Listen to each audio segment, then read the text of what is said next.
You hear my kids playing? Mm-mm. Good. Put that compression down.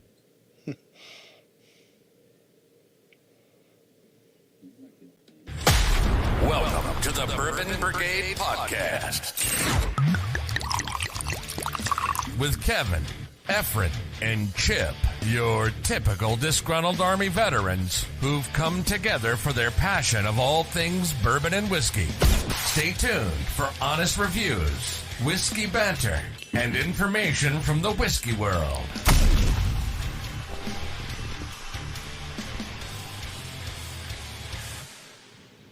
All right. Welcome to the Bourbon Brigade Podcast. We're just kicking it tonight on the Bourbon Brigade Podcast. There's no motive. What's going on? There's no script. There's just, hey, hopefully it looks like we have 3 people watching, so. What's up, 3 people? I wish there was a way to interact, like on TikTok Live. There is. Really? Yeah, their comments will pop up. So if you're looking at not the full screen version, over on the side, go up to the top there where it says comments. Okay. Click on that, and any comments that come in for anything except for YouTube or anything except for Facebook will pop up right there. Oh, sweet. And we can even, like your comment from earlier, we can pop it up like this. Okay, I see it. Yep, and we can hide it. You can't see it on full screen, though? If you go full screen, you won't be able to see the comments, I believe. Hey, there he is. Oh, Efren. Thank goodness he's here. Hey, buddy. I have to say something funny about Efren real quick. Yeah. That last video we did, I think we caught Efren on an off night because when we were talking about, you know what I'm gonna say? Yeah. Say it. He didn't say much. He didn't say much, but when we were talking about the labels, he was like, "That label's pretty clue," and I could tell he wanted to say "cool," but he totally said, "That label's clue." Like, whoa, Efren. Well, he was. I think he was fighting something there too. Yeah, I think he worked a full shift or something like that. He didn't know it then, right? He didn't. No. Had a little bit of a cold. It was hilarious, though. Good job, Efren. You made me laugh when I watched that finally. But all right, tonight I know what I'm going to open. What are you opening? We were talking about let's open some MGP. Is this MGP? It's MGP, right? That it? Yes. Yeah. I think The it is. Fibonacci. Dude, I want that one. Me too.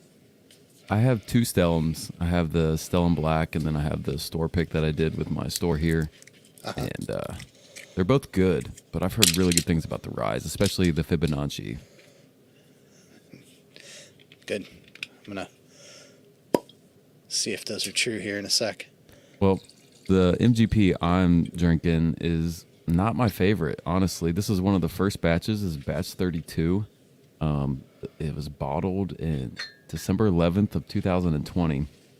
It's a cool bottle, though. I mean, my wife picked it up for me. I was really surprised, really excited to get it. But once I learned it's just MGP, it was nothing crazy. Maybe the older batches are a little bit better because they've had some time to age in that Nevada heat. But this one is just like regular run-of-the-mill MGP. So we can't, in my state, we can't get Smoke Wagon. Yeah. So I remember, back in the day when I first started, like, doing bourbon videos and stuff and, like, TikTok, it was a big thing. I was, like, trying to get some Smoke Wagon. Oh, yeah, me too. Yeah. And I got a small batch. At Bill's, they have the cool regular small batch bottle, and then they have the actual small batch bottle with the gold wax. They have these on the shelf. They have both the Ryes. Yep. But the rye is a 51% rye mash bill, and sorry, just can't do it. Not down with it. I'm scared. Nope. Scared. The bottle's so cool though. Like, I totally get it. It is cool. I would like to try some of they have those experimental stuffs. Yeah. Hey, Sugar Kitty. Uncut Unfiltered Batch 25 is a special kind of magic. Yeah, I'd imagine, this isn't a single barrel, so batch. I'm sure a blend. Maybe trying a different blend would be a good thing. Maybe make me a little unbiased there. Yeah. I got batch 32. That's kind of close to 25. Yeah. I wonder what batch do I have? That's a later batch. Yeah. You have the clear bottle that I sent you that we traded. We did a trade. Yeah. I think it's like batch 120 or something like that. Damn these eyes. Uh-oh. You need to bring a magnifying glass down. Yeah, I have my glasses, like, I have, like, cheaters hidden all over the place, you know? Like, everywhere I go, there's a pair of cheaters, and somehow they've all migrated upstairs. I thought I had a pair down here, but it's just my blue blocker glasses for, like, sitting in front of the computer for a while. Yeah. This is batch 85, by the way. Everyone else could probably see it way better than me, but probably not with the light. Yeah, a little bit. I see it. Yeah. That is my daughter's birthday on there. We just talked about that a minute ago. August 22. But not a huge Smoke Wagon fan, but I would like to try 25 Sugar Kitty. That does sound like now that I'm kind of getting into it. So this is in my pile. I'm supposed to be moving here in the next few months, so I took all my bottles that are well below a half, put them all in one section, and I'm only drinking those. And this one was one of them. I have a few other MGP bottles. I got some Penelope over there. I got King's Draconic, which is really good. I don't want to drink that one, but I need to start making some room before I move. It's going to be a special anniversary release. Ooh. Oh, okay. Man. That does sound good. Like I was fighting to try to get a bottle for like 2 years before I actually got my hands on one. So. But I did get this really cool pour. Oh, yeah. I like that. Yeah. Was that Smoke Wagon I gave you? Was that the first one you ever got? No, I had a small batch. Okay. And I did a video and I tagged Smoke Wagon in the video on TikTok or something like that. And they like reached out and because I asked like where I could get one of these and, you know, I like went on their website and they were sold out or something like that. And Okay. I'm like, oh, you know, I really want one of those or whatever. And then they hit me up and I got one in the mail about a week and a half later. That's pretty awesome. Yeah. Got some royalties. Yeah. It's pretty sweet. Thanks, Smoke Wagon. Yeah, nothing against Smoke Wagon. Yeah, no. Actually, the more that I'm sipping this, it's not too bad. Maybe I just gave him a bad rap. I told you, man, I was in an MGP rut. You were, man. You were. I remember you were like, you're kind of hating it for a little bit. Hey, look at that, though. I finally finished my Tumbling Dice and bought another one. Yeah. That one is so so... I drank that last night. I was like, this cannot be a single barrel from MGP. It's that good. It is good. I don't know what it is about it. But if you want one, they're probably almost gone because they've had them in the store for like 2 years. So Yeah. Yeah. Well, I might. Is that the 6 year? 5 year? 5 year. Oh, the 5 year was better, I think. The 5 year was better. I think so. Totally. Yeah. At least the Bills 5 year. Yeah. Yeah, the single barrels are all going to be different, but... So what's been going on, man? Nothing. Been away. Yeah, you've been away. Yeah, Efren's away right now. I've been, we had Forcecom come do an inspection on my brigade, so that was really neat. It was really like focused towards my area that I'm That sounds like an awesome concerned with. time. Wasn't bad. We did pretty Yeah. good too. I think we had the best overall brigade score out of 18 iterations that they've done this, so Oh, that's good. very busy time though. Yeah. Got Yeah. a lot done.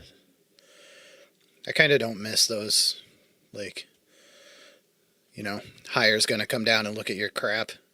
Like, Dog and pony show. the great shuffling of gear. All right, guys, we're missing this, and this. They're going to be here by noon today. I don't want to hear anything about it. Make it happen.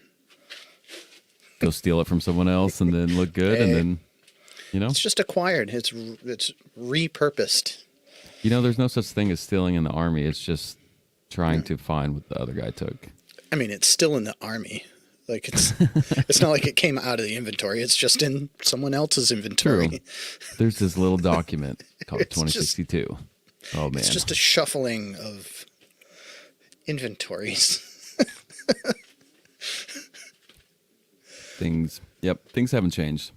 Okay, That's- I'm really they'll never sad that I change. gave this a bad rap. This is actually really good. It's pretty good. I was not disappointed. You're coming out of that MGP funk though. I can tell. I am, man. That old soul. This Yeah. one, Penelope. Yeah, yeah. I need that Tokai finish. That Tokai's. I asked Brian. He said they only got a case in, which is probably true. I mean, Yeah. if you still got it around there, dude, we got to figure something out. I haven't seen a bottle since I bought that one. If I gosh. see it, I'm gonna buy it. I want that Tokai finish. Especially if it's like $80. Yeah. It's not going to be $80 next year. Oh, what's cool is there's like this secret group. There's the Clarksville Bourbon Society, but then it's called 1651, which is the address to Bill's Package Store. It's like a special. I think there's only like 45 members in. Yeah. But they have Michael Paldini, the dude from Penelope, coming down to this guy's house. That's like does all the pics with Bill and stuff, and they're gonna make a night of it. And basically, the people in that group are gonna be able to go and meet them and do a tasting, and I think maybe pick a barrel for the That's store. cool. Yeah. Yeah, it's gonna be legit. Hopefully, it happens before I PCS out of here. Cause, Yeah, that'd be really cool to be a part of. yeah, yeah. And I talked to Mike too a few times, like because he sent me that barrel strength that I have over there that I'm trying to finish. Yeah. To do, when I was on TikTok and stuff. So he's a cool guy. We talked a little bit through email and stuff, and it's a cool dude. Sorry. Just checking a message. So what are you drinking? You drinking the rye? You I am tried it yet? drinking the Stellum Fibonacci blend, number 1. It is 115.12 proof. Mm-hmm. And it is an MGP rye, I believe. I think so. It should say on there where it's Yeah, distilled. Yeah, it should. Oh gosh, It probably does. Kevin forgot his glasses again. Damn it. These eyes aren't the same eyes I went to sniper school with, man. They're like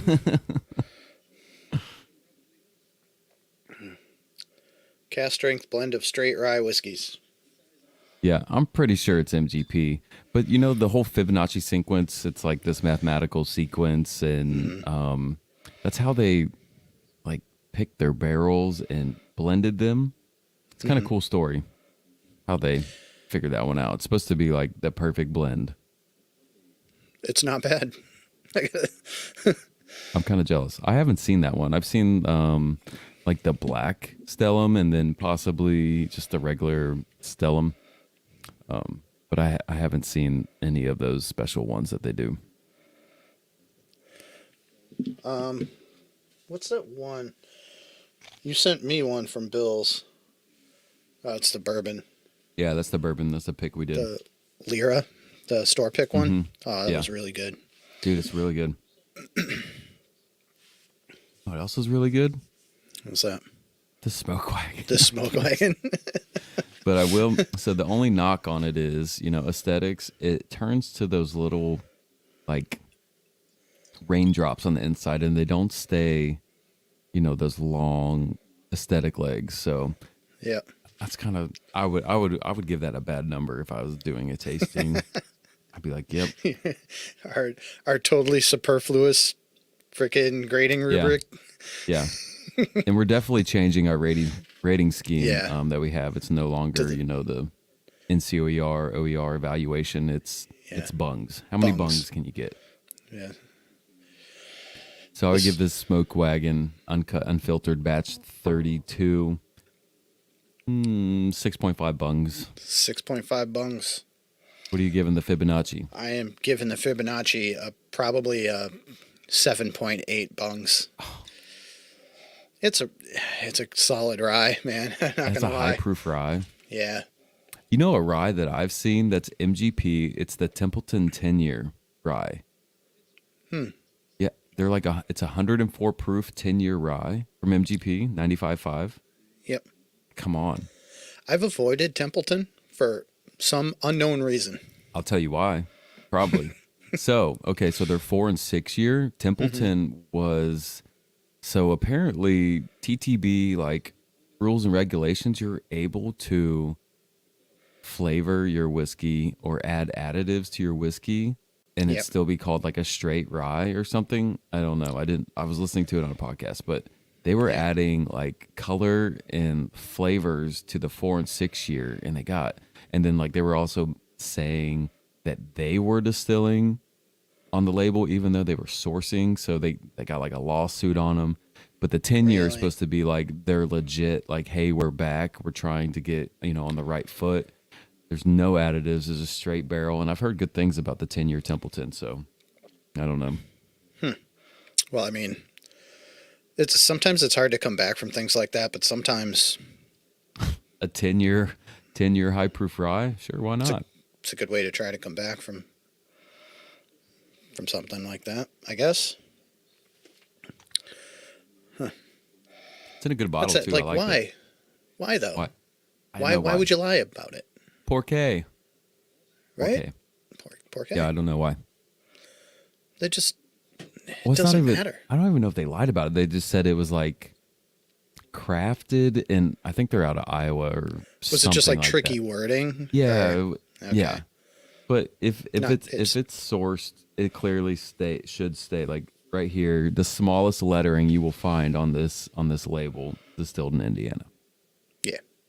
Yeah. It's It's not like the copper and cast back label where the first thing is like Lawrenceburg, Indiana, yeah, in yeah, big no. cursive letters. Copper and cast. The label, your man. Your Oh, pick that's was really good. I haven't had a sip of that in a while since we did that podcast. Maybe. Putting it up against that smoke wagon. Hang on, let me take a drink out of my Stanley real quick. Yeah. Oh, is it water time? There you go. You got the nice little sticker on there. Oh, I mailed Had a that lot of shirt stickers. out. Yep. What'd you say? I mailed that shirt out to Matt today. Oh, to Old Glory. Yeah, Matt. Yeah, Old Glory. All right. Yep, and I'm Yeah. working on Casey Jones. That's exciting, man. If we That's cool. we can Yeah, if line anyone that up. doesn't know what we're talking about, we interviewed Matt, the owner of Old Glory Distilling Company. You Yes. can see that interview on our YouTube channel. Please check it it was- out. It's actually a really insightful. Maybe I'm biased, but I thought that was a good episode. Honestly, we got a lot of information and just I'm not gonna lie, dude, that was our best video yet. yeah. I think I was pumped up because we did the interview, the podcast. I went to the distillery and sat up in a room with the owner of Old Glory Distilling here in Clarksville. The other fellas, Efren and Kevin, they are not in Tennessee, so they weren't able to make it, but they sent out samples, like really good samples to you guys. Like, Yeah. Like 4 bottles of yeah, which like he I still have some. went down, That got me bottled some and bond fresh- did not make it very long. Oh, dude, That was gone before we were done with the interview. that one blew my mind. Then that was a crap distillery. But anyways, so continue. Yep, we did a podcast with Old Glory Distilling a few weeks ago. Go check it out. It's on YouTube. It's on podcast streaming platforms. Yep. It's good. What are we on? We're on 14 different platforms for podcasts. So, Yeah. you know, But yeah, Casey Jones. It's another distillery here in Tennessee. have you talked Actually, to them that in one's- person, or one's was it in- just? Huh? Have you talked to them in person, or was it just like by email? No, I emailed them. See you, Efren. See you later, buddy. All right, see you, Efren. Can't wait to have you back, man. Yeah. Safe travels, buddy. But no, the cool thing about living here in Clarksville, Tennessee, is within 30 miles, there's 3 craft distilleries, and I was gonna make a video about it, but you can get each one. You get a booklet. It's called the State Line Whiskey Tour. Yep. And you go there. You have your booklet. They'll stamp it when you do a tour, and you always get a tasting. Tours are super cheap. You can bring kids. Like I bring my baby to all of them. You know, she's 10 months old. I brought her They to all love of them. whiskey too. Babies love whiskey. Yeah, babies love whiskey. You know, she's teething. Just rub a little bit on the. May or We're gonna may go have blank here not in a minute. YouTube's done gonna that. shut us down. Like, stop. You're done. Little Jack Daniels barrel proof on the gums. What's wrong with that? But no, so you can go there, you get a stamp, and they give you a shot glass every time. And then on your third and final one, after you get your third stamp, they give you your shot glass, and then they give you this stave, which I'll go grab it real quick and just show you. All right. Pretty All right. Well, it's pretty cool. They have that almost like a little whiskey trail for Tennessee whiskey.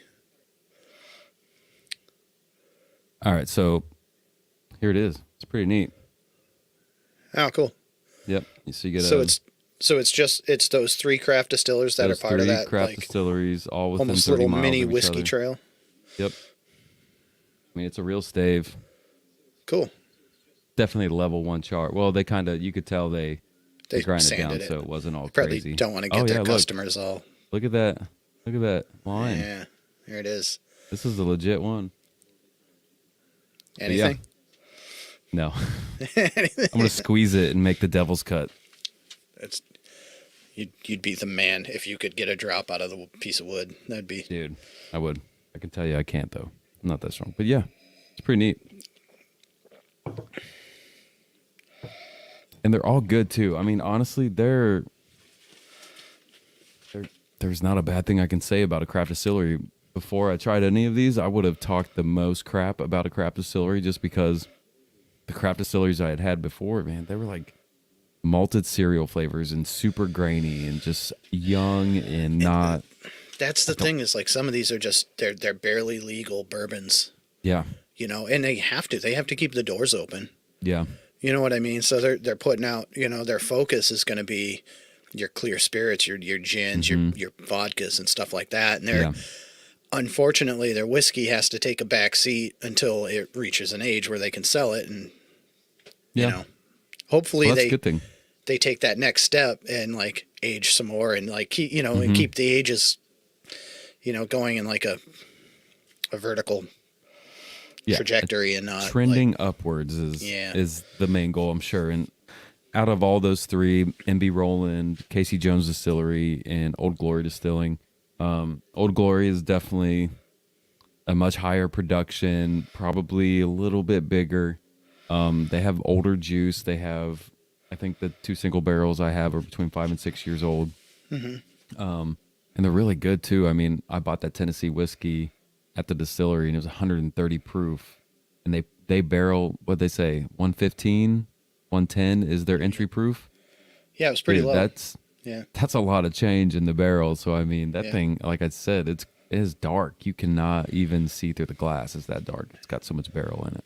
And their story is like really cool too. Like Matt's like whole, like, you know, I don't want to give too much away. You can go watch the video and get much more detail than I can give you watch right that here. video, But please. I mean, he was a finance guy, then he was a firefighter, and he just, you know, he opened a distillery. Yeah. Like, And actually, so I have this FSR, the civilian that works for me. He works on these trucks, and we were talking. I told him that I did the podcast, and he's like, "Oh man, I got a batch 1 from Old Glory." I was like, "Would you like if you find it? Would you sell it to me? Like, I would love to have that." They only did the 375 mLs, but I was like, "Man, I gotta have that. That'd be really awesome." Yeah. I tell you what, man, I was so impressed with their bottled and bond. It's so good. It was so good. It's at the distillery too, so I mean, if you want it, let me know. I want it. I need to go pick me up one too before I leave here. Yep. Before you leave, I want one. Yep. For sure. Get Matt to It sign didn't look like that sample he sent. It's a pretty good sample too. It wasn't there was no slouch, you know. I was gone before the interview was over.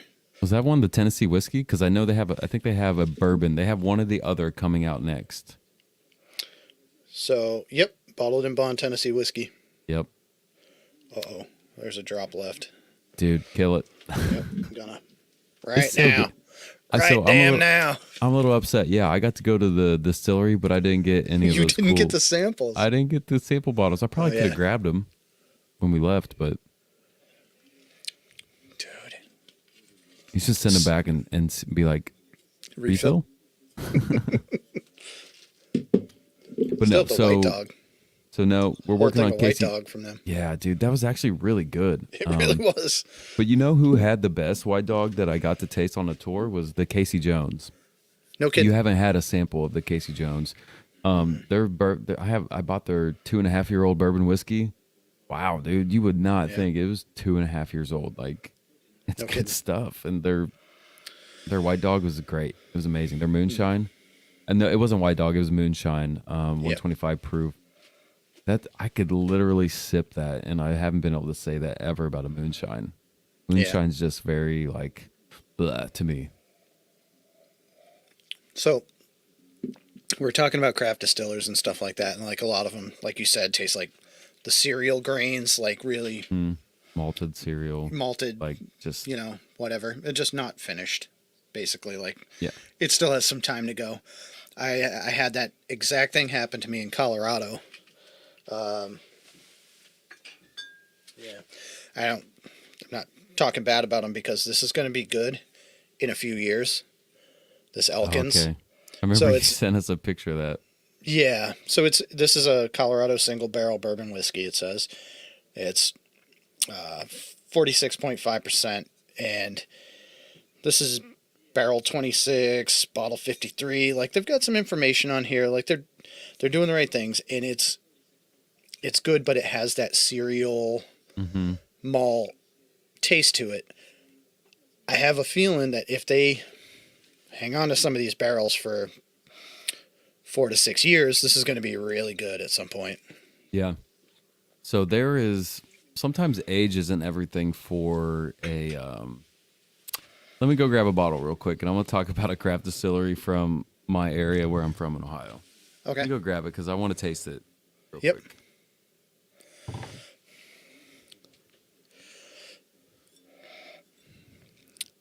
Hope that craft distillery wasn't in East Palestine.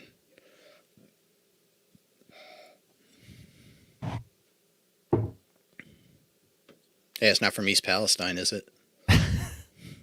No, it's from Fairborn, Ohio, which is next to Dayton. Okay. It's called Still Rights. This Yeah. is 8 years old. Like, this distillery was just, I don't know, man. Like, they were a really small distillery, probably smaller than about the size of NB Roland. But I mean, it had all the local grains, you know, right here, Yep. made here in Ohio. It was right in town, super easy to get to. They just, I don't know, man. This was 8 years old. I went and got it when they Wow. were closing down because they So, they Chip, real finally- quick, remember what I said about the Facebook people? Like, we wouldn't be able to tell the comments or whatever. So Yeah. we can see their comments, but Yeah, I it's going to saw show that. up like this. Facebook user says LOL. Don't know who it is. Don't know who said LOL, but it just says Facebook user. So that's a problem. We got to figure that out. Yeah. Or maybe they could type their name. Yeah, but that's a pain. Like, you type your name every time you want to It's make annoying. a comment. Like, Oh, gosh. I mean, you could face LOL person. You could go to YouTube and watch it on YouTube or Twitch or whatever, but don't. If you're watching it on Facebook, watch it on Facebook. That's fine. I wish there was won't know who I you wish there are. was someone from Ohio in here that actually knows about still rights too. There might be. Dude, I'm telling you. If there's some of my army buddies on here, like 60% of them are from Ohio. So I know a lot of people I know are from Ohio. It's crazy. Ohio and Texas are the biggest places in the army. Straight cereal. Like, this is a good mash bill. It's I can't remember what it was, but I think it was a wheat mash bill. Yep. You said it's in Dayton or outside of Dayton? Right outside Dayton, Fairborn, Okay. Ohio. Fairborn. Yeah, it's like literally connected right next to it. It's just like not good, man. So what's everybody drinking tonight? Throw a comment down there and tell us what you're sipping on. Right now, I am sipping on Oh. Stellum Rye Fibonacci blend. Yeah, I need something good. And Chip has some craft distillery from close to his home in Dayton, or close outside of Dayton, Fairborn. Yeah, Fairborn. We're by Wright Pat Air Force Base. There you go. Gosh, there was so much like you hang on to barrels for 8 years and it's not good. Like, who was tasting this stuff? Like, I would like to meet this guy. They can't all be winners. But they had a chance. They're the only one in that area. And I mean, it's a cool little bottle. It's got the copper on it. Like the Mike's old drinking bottles used to Rendezvous. have a spiral coming up. Like the glass was an actual spiral leading up to, the neck. Yeah. Mike, Rendezvous Rye. Love me some Love it. Rendezvous Rye. Love it. Mike, I don't know what years or batches of the Rendezvous Rye that you have, but if you happen to have, we got Mr. Shanks. Mr. Shanks. Shanks, Bullet he's Well the one Grilling. that commented that he got the Barrel Vantage, just got home from deployment. Welcome home, man. Yeah, welcome home, buddy. Cheers. Shanks, I'm not going to lie, man. There's not a day that I don't go by in my motor pool and miss you, man. Like, I would kill to have a good armament guy. I'm one of 4 guys right now, and he's an SFL, so it's horrible. Cool. Never there. All right, you done with the handy? Yeah. Go. I'm serious, man. When you got to get I love you, shit man. done. Army guys. Oh, it's a mead night. I've never Mead had night. mead. Hey, nothing I'd wrong with love that. to try some mead. Yep, I just had that Odin Skull mead the other day. It was good. Kevin, don't you make that or can So find it? I brewed beer. I could very well make some mead, which I have thought about greatly lately. I may make some mead here in the future, but Yeah. so for anyone who doesn't know, I was an assistant brewer at a local brewery here, and I was a home brewer. I've been brewing at home for years. I've got a few awards over here on the wall. Dude, A couple flex first on places. Not flex gonna. on them. Don't mean to toot my own horn, but I won first place in a New England IPA competition in New England.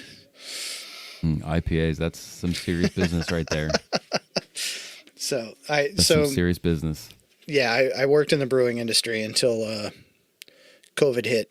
I'm a full-time firefighter, but I worked in the brewing industry part-time until COVID hit, and then I just decided not to go back because I stopped drinking beer and started getting in The brown some water. semblance of shape Yeah. again. Back to my former action guy days. So Make an I acronym out of that one if you want. want to talk about the Rendezvous Rye real quick because I Yes. wish we knew which Rendezvous Rye he has. But Mike, what batch do you have? if you have a batch 17, you probably have a 17 and below. You probably have the Yeah, best Rendezvous Rye that you would ever find. The new ones are great.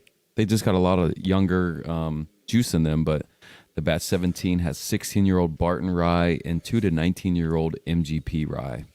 So that blend is phenomenal in the batch 17 Rendezvous Rye.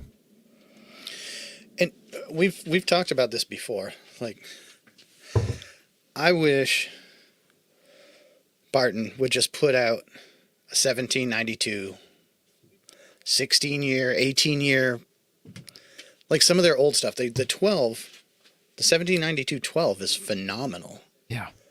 Where's those other barrels? You know they have more Come older on, than man. 12 years old. Take a note out of Knob Creek's book. You know? Yep.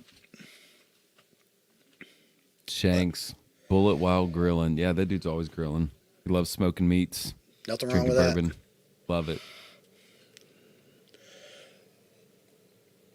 I haven't smoked meats in forever. I need to smoke some meats soon. This Fibonacci's good, man. You're gonna like this. Okay, I need a rye. Hang on. Yeah, you do. Rye it up.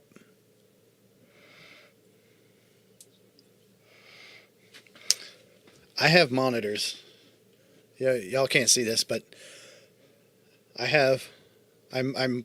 It's so weird because I can see myself on all these freaking monitors, like NASA Control Center here, and I'm on a slightly. We're on a slightly different time on every monitor on Yeah. every platform, so it's like really throwing. I'm like, who's moving over there? Like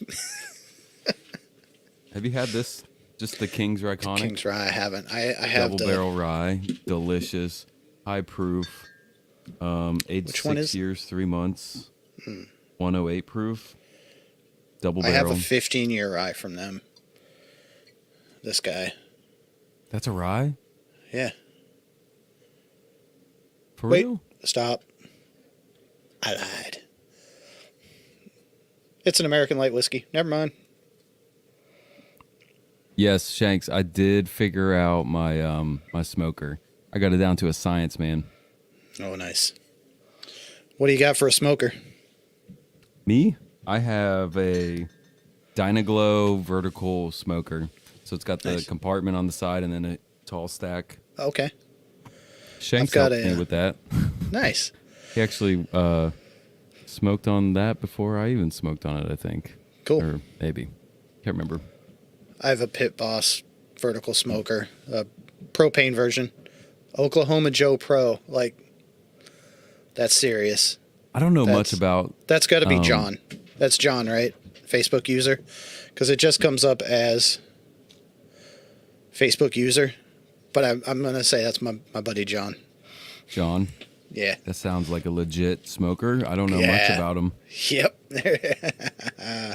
I do. I just do the wood. I don't know. I'm not ready for pellets yet. Okay. But I was at Home Depot today and I saw pellet grills. Like $2,000, 1,900. I It'll was like, make your knees buckle, man. The price, yeah. Finished off ribs pretty good. Shanks, that do does you sound do pretty tasty. you do like the what is it, the 3-2-1 like method for the ribs, or what's your deal with them? I tried the 3-2-1 not too long ago, Yeah. and I had my weight off on my ribs. Because prior to the pre-packaging, I Yeah. looked at the weight. I was like, okay, yeah, cool. I got 3-pound ribs in this package. Well, they were ribs stacked on top of each other. And I didn't correlate that when I separated them from the package, and I Yep. fucking toasted them. Oh wow. That's too bad. Another Oklahoma Joe. Is that pellet? Is Oklahoma Joe pellet? I'm not sure. I know they're I'm good. not sure either. I know much. I know they're really nice. I know stuff about bourbon.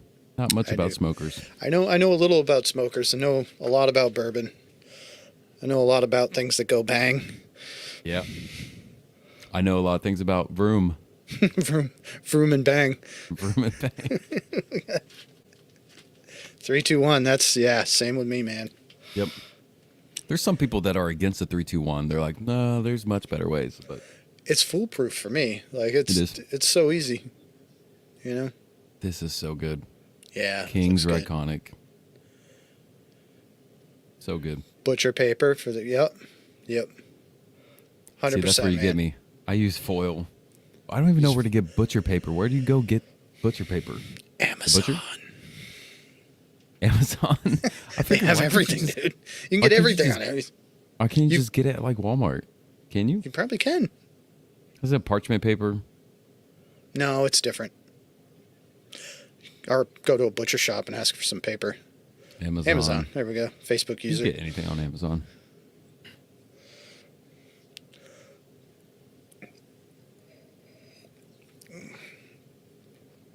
You could probably. Yeah. Well. No, I was gonna say you could probably. Yeah, I guess I don't know if they give it to you, but you could probably go to a grocery store and get the butcher paper that they wrap the meat in or whatever. I could. But most of them use plastic now, so Yeah, it's true. You got to go to a legit butcher probably. yeah. Get the paper. Yeah, just be like, hey, can I have a few pieces of the paper? Please. Smoking Please. meat at my house. I'll tell you what, I'll buy some steak tips. Just give me a bunch of paper. Yeah, I'll give you the tip, buddy. Pink butcher paper, Amazon and Walmart. Okay, done deal. I am Perfect. smoking something before I leave here. That's for sure. I need to do it. All right. Yeah, I gotta. So I've kind of I like cleaned up the smoker and kind of shut it down for this season because it's like supposedly winter. But it's Yeah, been like 70 60 degrees degrees out out every day. It's been like 40s, 50s, 60s. I'm like, I could be smoking all winter. Like, I could anyway, but, good. turned into like fair weather guy. 20 years in the infantry, like, I don't want to be it's out in the finally weather nice anymore. out. Doesn't Being out in the weather doesn't appeal to me anymore.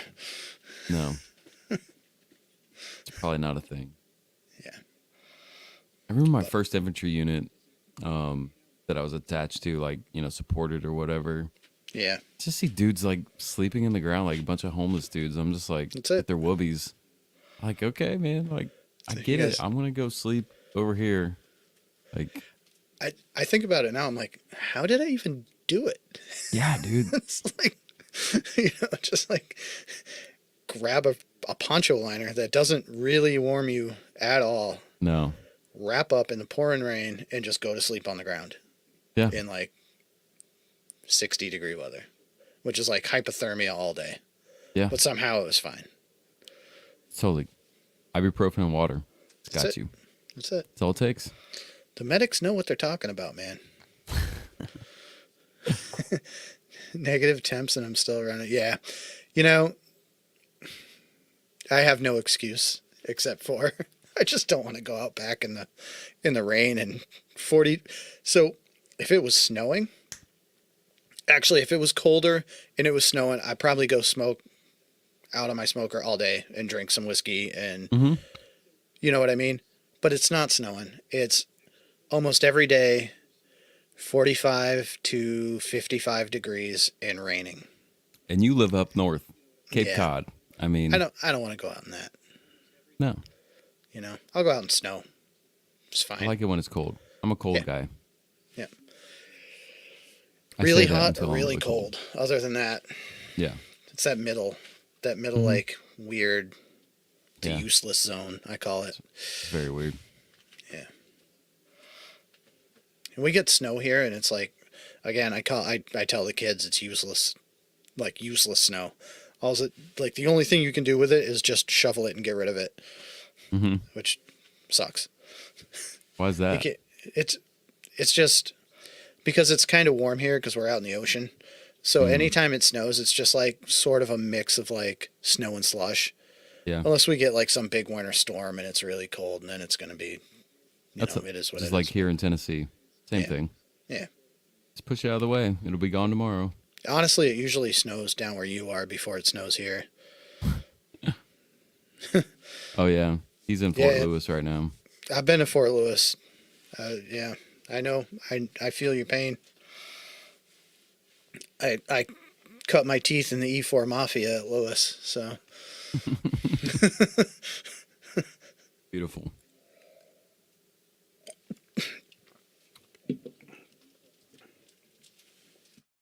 Dude, I'm thinking about switching to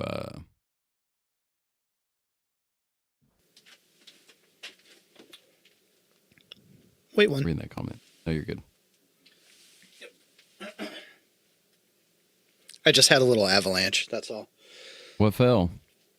So I bumped my stool, and I had all these sample bottles kind of like precariously just balanced all over the place. And they started like wobbling back and forth. I'm like trying to play like juggle. Getting a little tipsy over there. I managed to hit the mute button on the way down so you didn't hear a bunch of bottles clanking in case one broke and I looked like a jackass. That's spectacular. What? Growing up in snow regularly weird. This is one MGP I would not talk bad about. So good. Yeah. Yeah, no, definitely not. So this is true. Like, it used to snow all the time here. Mm-hmm.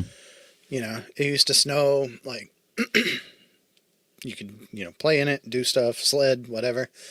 And it seems like now the only time it's like no snow and rain, or it's an emergency. There's like no in between anymore. It's like you never just Absolutely. get. It's rare. You do. I mean, I'm speaking in generalities here, but you never just get a snowstorm. Mm-mm. It's always like hold on to your butts or nothing. Hold on to your butts. And again, I apologize to Facebook, anyone watching this on Facebook, because we can't see who you are. That's just Yeah. the way Facebook works with our program that we use. Yeah. So Kevin, let's hop on TikTok, man. Let's see what's going on over there. I wouldn't even know how to get on TikTok live right now, honestly. Did you ever do it from your computer? No, No. I'm just not your phone? even. I wouldn't like. I don't even think I know my password to get on TikTok, honestly. I got a lucky guess.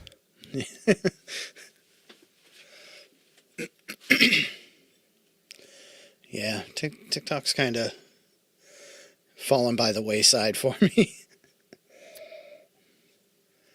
What else other than Facebook works? So YouTube. YouTube's probably the best platform to use. If you go over there, it's Bourbon Brigade.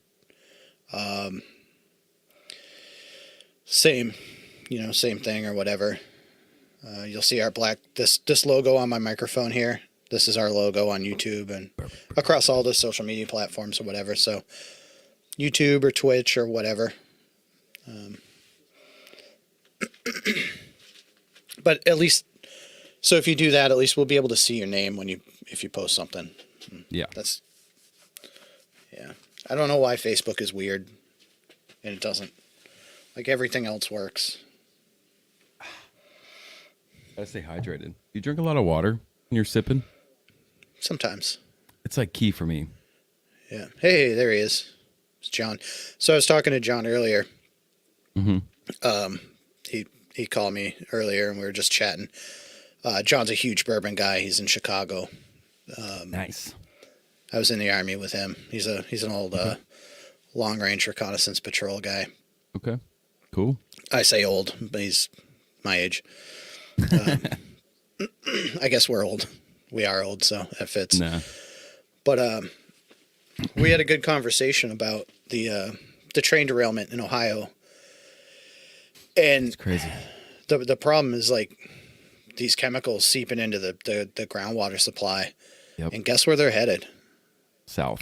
Yeah. Where are they going? Yeah. Like think about where that water goes. Everything goes to a river. Like, is this going to screw up like bourbon country? Like, We'll see if that limestone is really as good as they say. I hope so. And let me tell you, so one of my specialties is hazmat in the fire service or whatever. Yeah. I hold I think it's about 11 hazmat certifications right now. One of the certifications that I hold is actually my highest certification is hazmat specialist for railcar incidents through FEMA. So, okay. Dissect this then. What is going on with what happened? Like the crap that spilled out of those cars is on the order of magnitude of bad stuff. That's what I'm hearing. They're really, really high. Yeah. Really high. Like, I don't know how that train company works or whatever, but for all that material to be on the same train probably had to get some type of special permission. Which isn't, I mean, that's not like, it's not like it doesn't happen all the time. Mm-hmm. But, you do need some type of special permission sometimes when you're shipping certain things. It's not that they're like, it's a big deal. It's like, hey, we need permission to ship this. And somebody's like, okay, here you go. Yeah. But those chemicals that were on there, I mean, phosgene is one of those chemicals. And that's it's sort of like a precursor to a chemical weapon. It actually was in World War I. So it was actually by itself used as a chemical weapon in World War I. And no one's really talking about it either. That's what's crazy. It's bad stuff. Like It's PVC, like the vinyl chloride, that the polyvinyl chloride, and there's some other ones that were, I mean, it's pretty horrific stuff. That last one you talked about, that's the one that I've heard the most about, like the most up there. Yeah, there's some like pretty a good control burn. Was that? Yeah. So Okay, that's actually a good technique. So yeah, you're at this point. So what you're doing is mitigation, right? You're what's going to be the most risk, what's going to be the least risk. So, and what's going to be the longest term risk, shortest term risk. And a lot of these things have to be weighed. And it's unfortunately probably a decision. I don't know.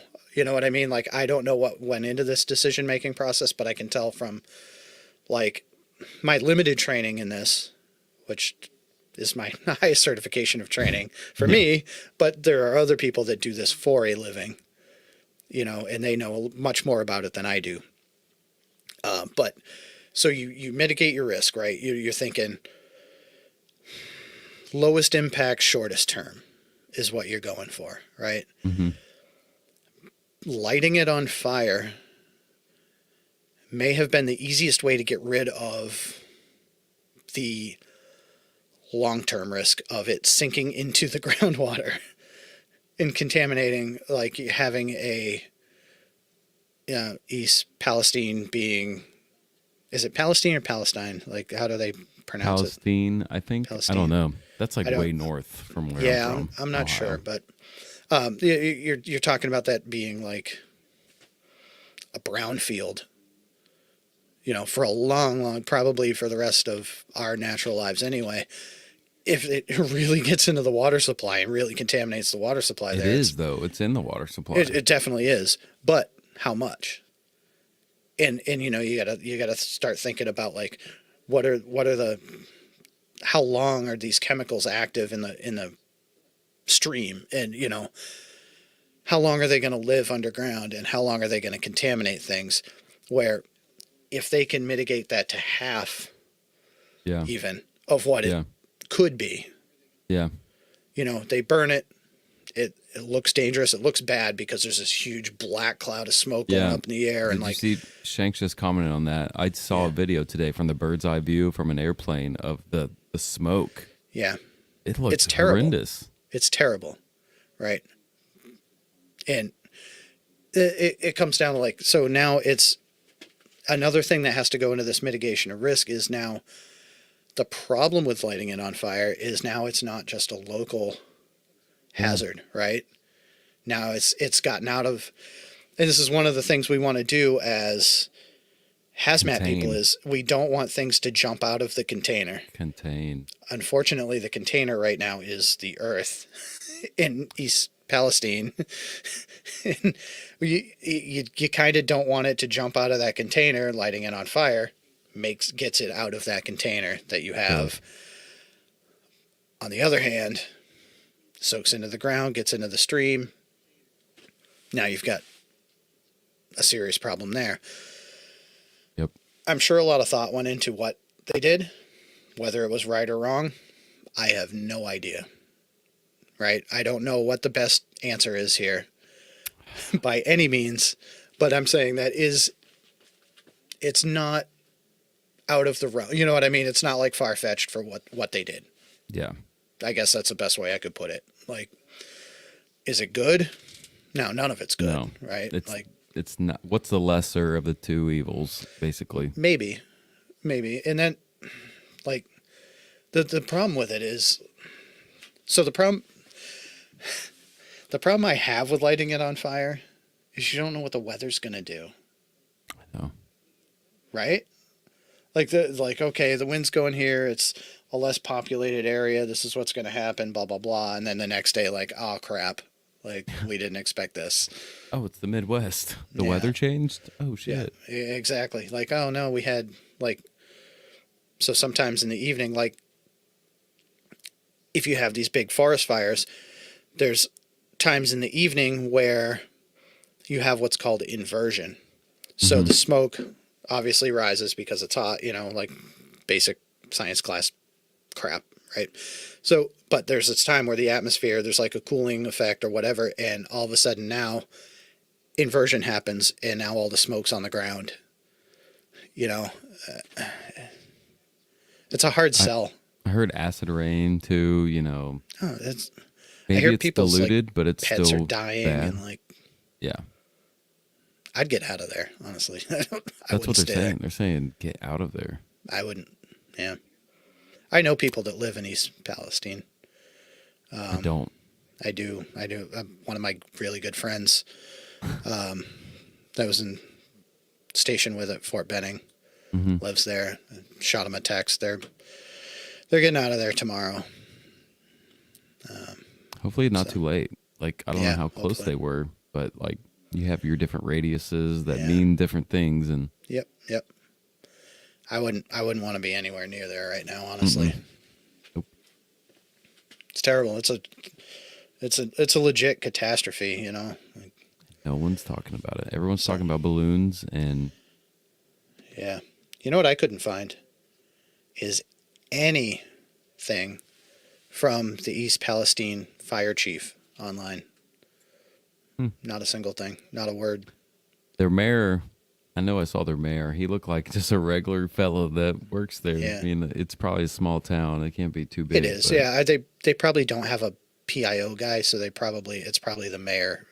Yeah. Yeah. Probably.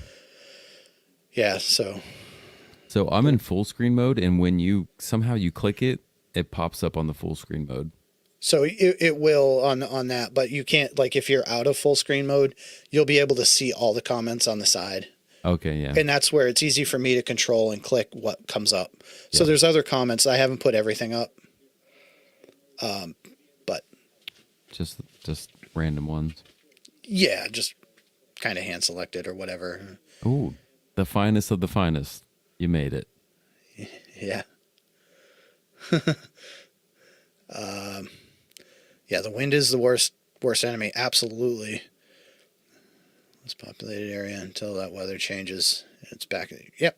100%. And that's another thing, like I was talking about, you know, it's up in the atmosphere right now, which is bad enough. Yeah. And now if you have inversion, now it's going to be down on the ground with everyone. So No bueno. it's literally, it's a no-win situation, no matter what happens. And it's like, I don't know. It's obviously, there's like some political stuff going on because Ohio's refused FEMA help and like all that stuff. So I don't know. I think they got it. Did they accept it? I don't know. I haven't heard much about it today. I just saw a Yeah. couple videos on TikTok, I think. Yeah. One of the Not last much. headlines I saw said they rejected FEMA's help, Why? which Why baffles would me you a do little that? bit, but I don't know. Doesn't make sense to me. I don't know. I mean, Pride. I don't know. yeah.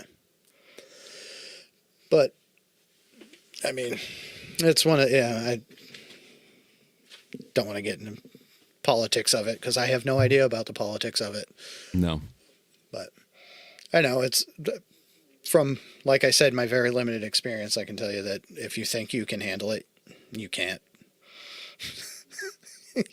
That's the simplest way that I can look at this situation is So if you think you can handle it, you cannot. I've been to the class, hazmat Yep. class, transportation of hazmat class. There's a lot that goes into it. Like they have There to is. get to that scene. They have to look at the placards. They have to identify what these placards mean, what kind of class they're in, how they're being transported. You know, there's a whole bunch of things that doesn't make a quick decision easy. Right. Anyone who's ever taken a hazmat class has always heard the term methyl ethyl bad stuff.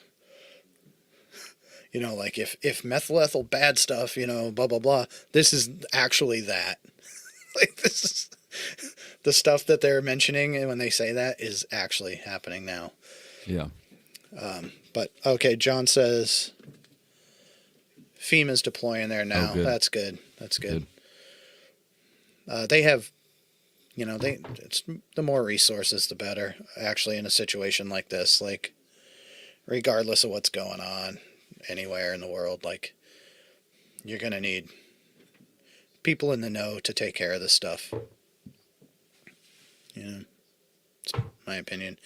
I took the FEMA specialist for railcar incidents class, so like I know like the FEMA team is absolutely top notch in this area.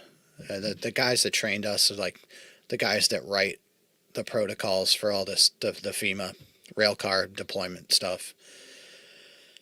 They are 100% top notch, and there's nobody that I know of that knows this stuff better than they do. Yeah. So it's good that they're going to be involved. You know. Anyway, anywho, now that you got me all hazmated up, hazmat is so boring until it happens. I know. Because it's a lot of nerd stuff. And that nerd stuff is pretty important. You know me, I'm a huge nerd. You are. I'm a huge nerd. Yeah, man. Yeah, man. I'm a huge nerd. It's Brad. My Wish.com mustache. Oh, man.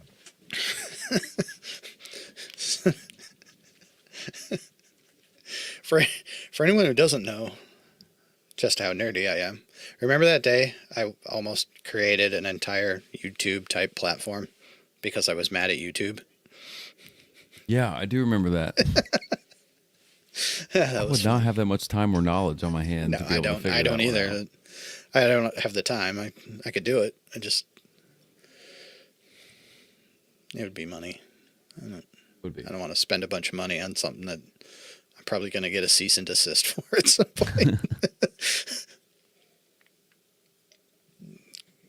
Did you get that Old Forester single barrel proof from Efren? Or I was you're on going to get vacation one? at the time, and I didn't have a lot of good connection. So, But he picked you up one, right? did he? I have no idea. I think he did. Oh, that would be so cool. You may need to text him. Oh my god, he'd be my hero. Yeah. Yeah, if literally that's kind of my one of my standing orders. If you see a Old Forester single barrel proof, Yeah. just pick it up chilling. for me. Unlimited quantity. Yeah, if it's not at secondary price, I'm game.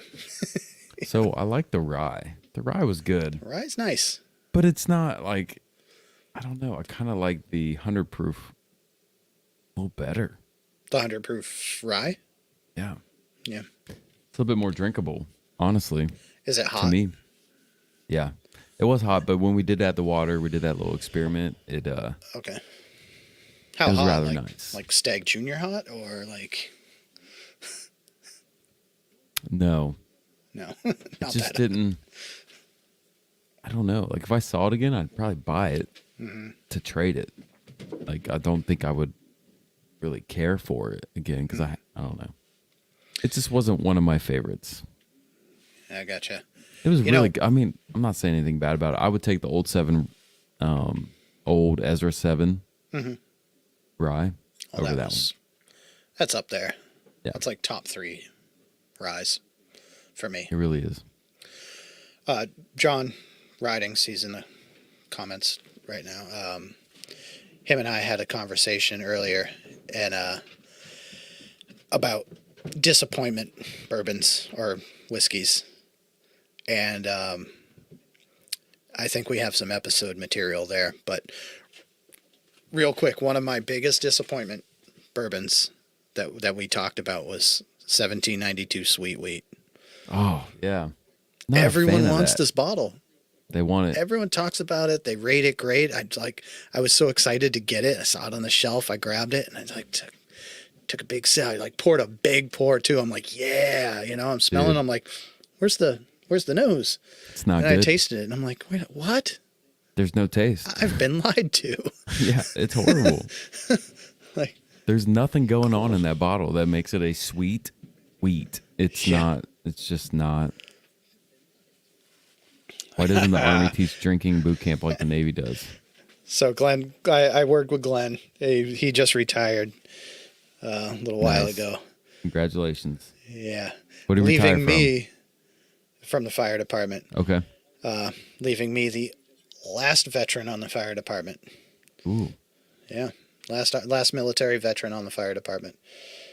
It's basically John says that the 1792 sweet wheat is basically air. Yeah, it's it's the worst. Like, I don't even know the mash bill, but I don't know. It's like all this like hype and it's like, ugh. so I actually had a sample of that bottle and I was like, no, I don't like it. And then I had a trade lined up where I got that and another bottle for a bottle that I had extras of, and I was like, perfect, I'm gonna take that and I'm gonna use that sweet wheat as trade bait. And it worked. I got a great bottle for that sweet wheat, and I was I felt bad about it because People will do a lot for that bottle though. they will. So, Glenn's question here: they teach drinking in boot camp. I don't know. I don't know the answer to that. Maybe because you guys are stuck on a ship, they figure they'll throw you a bone. Like, Yeah. you guys are gonna need some like anesthetic to like really Yeah. ease it in there. Yeah. So many bad comments, Right? jokes. There's so many jokes. We've had a lot of guys transition from the Navy to the Army because the Army will take anybody prior service. They will take any and everybody. Like, there's no denying it. So I've had a few Navy guys, and they just get made fun of a lot. Not in like, and it's like a teasing way, like, oh, you joined the Navy, you know, like. It's like your brother, you know, you make fun of him and then somebody else did. You're like, hey, knock it off. Yeah, absolutely. How dare you talk shit about him? That's my job. He's our turd. Yeah. We can't help it. Yeah. We don't share booze, John says. I think that's to Glenn's comment. Yeah, true. We drink it all and then we get pissed off and fight. Right. Usually Navy guys. Yeah. Oh gosh, that's I got in a big brawl with like a bunch of Navy. Actually, John Ridings, right here in the flesh. We got in this huge brawl with Navy guys when we were in Cuba. And you just heard this charge down the hill, like, Manchu! And like, it was just fists and shit flying. And so, quick story. beautiful. The SPs grabbed John. The CBs, yeah, there was CBs. The MPs grabbed John, and or the SPs, I'm sorry, and he's SPs? handcuffed. So John's What's now SPs? handcuffed. The Shore Patrol, I don't know what the hell they're called. Glenn, what's the SPs? What are they called? Special people. Special people? Special police. Navy, never again volunteer yourself. So John's handcuffed, and like we lose him, we all take off in our different directions, and like we're like, crap, they got John, you know, we're like back at our hooch, and all of a sudden John shows up, covered head to toe in like cactus scratches and shit, and he's still got the handcuffs on. We're like, what happened? I like John. He got away. Shore Patrol. Okay. Yep. We Thanks, need to Glenn. share a sweet wheat pour with John. That'd be great. Yeah. Yeah. Just do a sweet wheat bottle chug. In our butts. Hey, Butt chug it. that's the Navy guy. There it is. Love it, man. I love it. Never gets old. Never. we used to send each other like Army versus Navy memes all the time. It's great. Oh yeah. Saw his first Barracuda in Gitmo. Actually, me too, Glenn. Ooh. Same comment for me. Barracuda. Yeah. That's, Wish we could play music on here and not get banned. Like, that'd be sweet. YouTube's lame. Old Ezra Well, 7. I told you. Oh my gosh. I got a told you, story John. about Old Ezra 7, the bourbon. The bourbon. Bill's Package Store today. $105. And they don't mark up. This is what they are. This is the MSRP. $105 for Old Ezra 7 bourbon. Are you shitting me? I am not. I told you guys that he told me this was gonna happen. That's off my radar now. That's worse than joining the Navy. Well, yeah. Just kidding. Love you. Just kidding. You know, I got to get my shims in there bros. when I can. I got one for $50 last week at the local grocery store. That's Yeah. awesome. I think it's going to start spreading, but that's because my store is legit on price. Like they're legit. And so I have the Old Ezra 7 bourbon, and I probably paid around $50 to $60 for it. I was like $60. Yeah, I think it was 60. Glenn says we threw 45 cases of pumpkin ale in the dumpster this week. So Glenn's retirement job is working for a local brewery. Ooh, nobody likes pumpkin beer. That's the problem. Everyone keeps making it. Nobody likes it. I liked it when I knew nothing about beer, and I was like, ooh, it's October. It's time for some pumpkin beer. And I didn't really like it. But So I was on this, when I was a home brewer, I was on this quest to make a pumpkin beer that didn't suck. It never really panned happened. out. The best one I made, I think, was like I cut a pumpkin up and roasted it in the oven until it was like golden brown, and I like mashed it up and threw it in the wort and everything, and it was decent. Ship it to Chicago. They love that crap. Yeah. I would say your best bet would be ship it to Colorado. Yeah. That's where I was when I had some pumpkin beer when I was stationed there. So it was John Glenn works for Barnstable Brewing Company, which is probably pretty close to just a step below Treehouse. So, okay. Yeah, they're good. They make some legit beers. Legit beers? Yeah. Kevin, what are you? How many glasses have you had of that? This is my second one, but I'm almost done with it. I'm gonna try something new. Yeah. What should I Try drink? something new. What should I drink? Somebody pick what I'm drinking. This. I have that. I have. The store pick? So, I have a store pick of it. Let's drink it. But wait for it. Oh, I saw today on TikTok, they have a 14-year-old rye. Puncher's Chance. Oh, I got this from Bruce Buffer. let's get ready to rumble. Yeah, like legit, he's involved with this company. Yeah, he is. Yeah, so I did a live tasting with him during COVID. Mm-hmm. And so they had a contest for this bottle, and I actually won. There was only like 5 of us in the whole live. Pretty crazy. I have a really good, like, whenever I do tastings and I enter these competitions, I have a good track record of winning. I won that autographed bottle of Seagrass barrel. So actually, Chip, are you going to have that puncher's chance? Yes, I am. Yeah.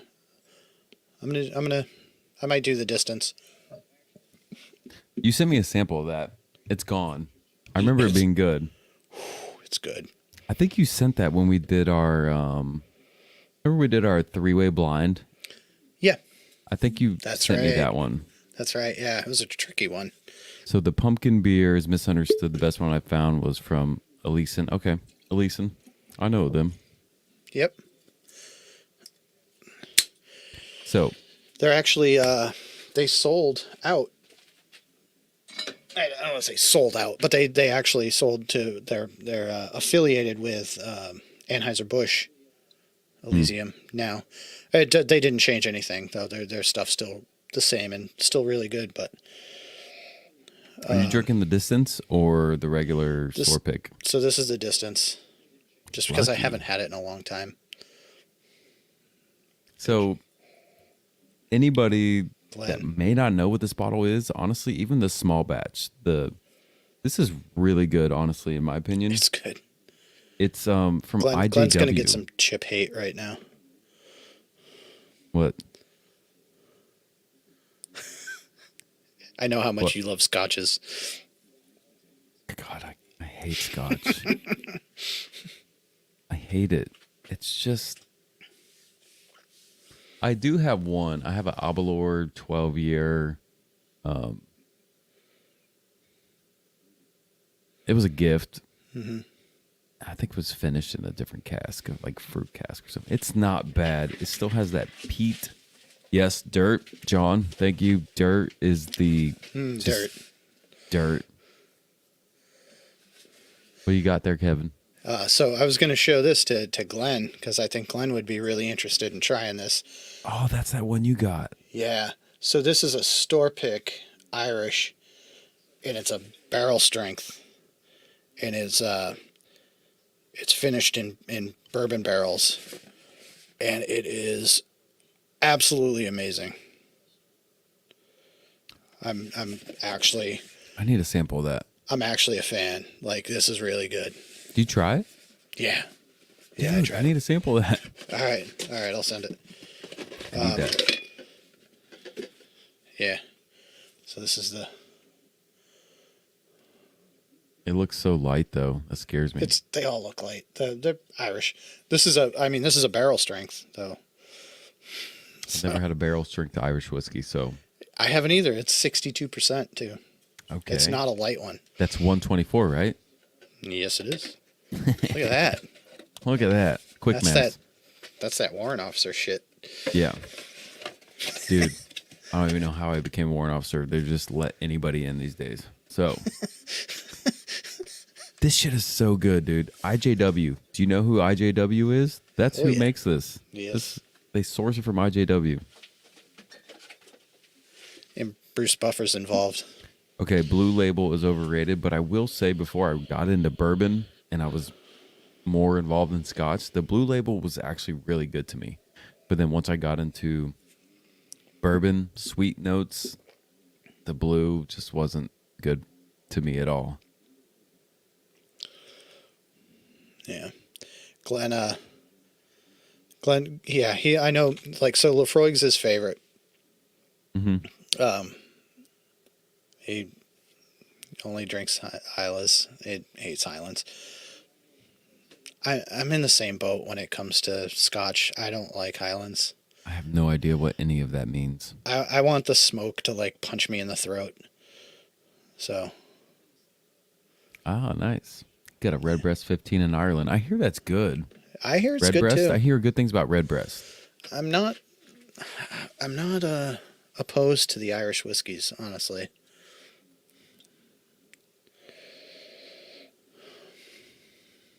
I just honestly I can't remember having them. It's been 3 years maybe. Yeah. So this is a 100% correct statement. Yeah. In my book. It's just so accessible. It's like, so accessible. Yeah. And you know, a lot of it I consider it like well drinks, you know, like. Well, I will say I kind of do remember liking the Johnny Walker Double Black. Yeah. Not just black. The Double Black. Double Black was Yep. okay for me. But the 18, the gold, maybe the blue was okay, but yeah. Mike's is a Balvenie 18 year. So I have never tried it. So I go on base all the time and I see these different scotches and the Belvine or whatever, and they're finishing like Caribbean rum cast. Like, are those good? Do they still have all that smoke and peat? Like, I don't know anything about Scotch. I don't know. I know Limited, Lefroy, and Ardbeg are like the ones I drink. So, oh, Sean. No apology necessary, my friend. Yeah. Glad to have you. Emergencies at work suck. Yeah. They're kind of a can't help it, you know. Is he a firefighter too? No, not that I know of. Might be. I don't know if he's still in the army or not, but I don't think so. Since he has a beard in his picture, he could be. I don't know.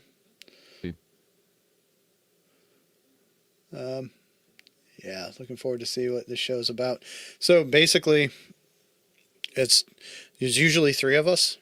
Efren's in Puerto Rico right now on vacation, so I just got back from the Virgin Islands, and then he left for Puerto Rico. But usually it's the three of us. We try whiskey, sample it, do some some reviews. Right now we're both drinking Puncher's Chance. Chip's drinking the store pick Puncher's Chance, and I am drinking the Puncher's 12 Distance. Yep. That I got from a tasting I did with Bruce Buffer from UFC. It's pretty sweet. Which was pretty badass. Like, yeah, not gonna lie. But Sean, like, we just did an interview with Old Glory Distilling Company, the owner Matt. You can check that out on the YouTube page if you're on there, and well, you are. I know you said you subbed for us a little while ago. Oh, awesome! So. Thank you. You got out in 2012. Okay. Okay. Yeah. Cool. I can't talk enough about that episode with Matt from Old Glory Distilling. It was such a great episode. Like, it was so good. He was such an easy guy to talk to. Yeah. You know, he was so informative. Like, I learned two things. I learned what a column still does. I had no clue how it worked. I just knew it's continuous and you can just run a lot of juice through it. Does it have like the bubble plates in it? Like, trickles back. Yep. Yeah, that's so cool. And then terroir. I still can't say it right. Terroir. Yeah, terroir. It's like so that's, for anyone who doesn't know, that's like terroir. Your ingredients and everything like that. Like, it's used a lot in wine, but say you have a field of rye. The things that rye absorbs from the local area, like say there's a field of like grapevines next to it, or there's it could be anything. It could be a fish packing plant next to it. But anyway, it's going to pick up these tiny, tiny, tiny subtle notes from all over the place. And that rye is going to be different from a rye that's grown in another state or another area. But that terroir, I don't even know if I'm saying it right, but that's going to be in what you make. Yeah. And that's one thing, like Old Glory was talking about. They try to use ingredients from the local area as long as it's up to their standards. And, and that's a big part of their thing. Is like they're Tennessee through and through, they are. Their stuff's so good. Actually, he didn't talk about it. You know how Matt had said that, he had a new baby in December, a baby boy. Yeah. Well, when we went and walked in the rick house, there was a pallet and there was 4 barrels. Mm-hmm. He was like, "Yep, we filled those on his birthday, and those are going to age until he's 21." And I was like, "Holy!" I love this story, dude. Like, why can't I be that kind of father to my children? Right? Oh. You're like, 21? Does anyone have a bottle of Blanton's with the date August 22 on it? Like, that's going to be awesome. Yeah. Like, that's pretty awesome to say he can do that. Yeah. What we got? Anyways, great. So Balvini's, yep. Balvini's not smoky. Okay. Mild to mid. Okay. And sorry, we're falling a little behind on the comments here, but, the Balvenie Caribbean cask still has smoke, but it's smooth. Okay. Does it have any sweetness, though? Because I have a sweet tooth. That's normally the kind of bourbons or rye whiskeys I'm drawn to are the ones that have those really sweet notes, like a lot of Finnish whiskeys. I'm a big fan of, like, barrel craft spirits. Man. What are they sending you, by the way? Batch 034, the most newest released batch.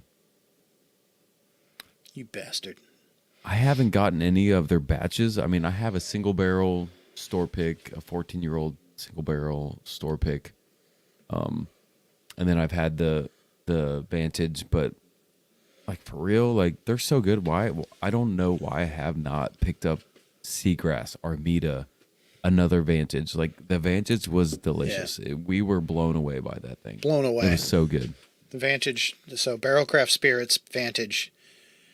If you see this bottle, grab it. You're not going to be disappointed. Amazing. Amazing. If you like bourbons finished in things, that's kind of Barrel's forte. Yeah. They do make some straight bourbons and stuff like that, but Ooh. John's so got I have I Barrel have my Sherry Pie John. store pick. What's the details on that one?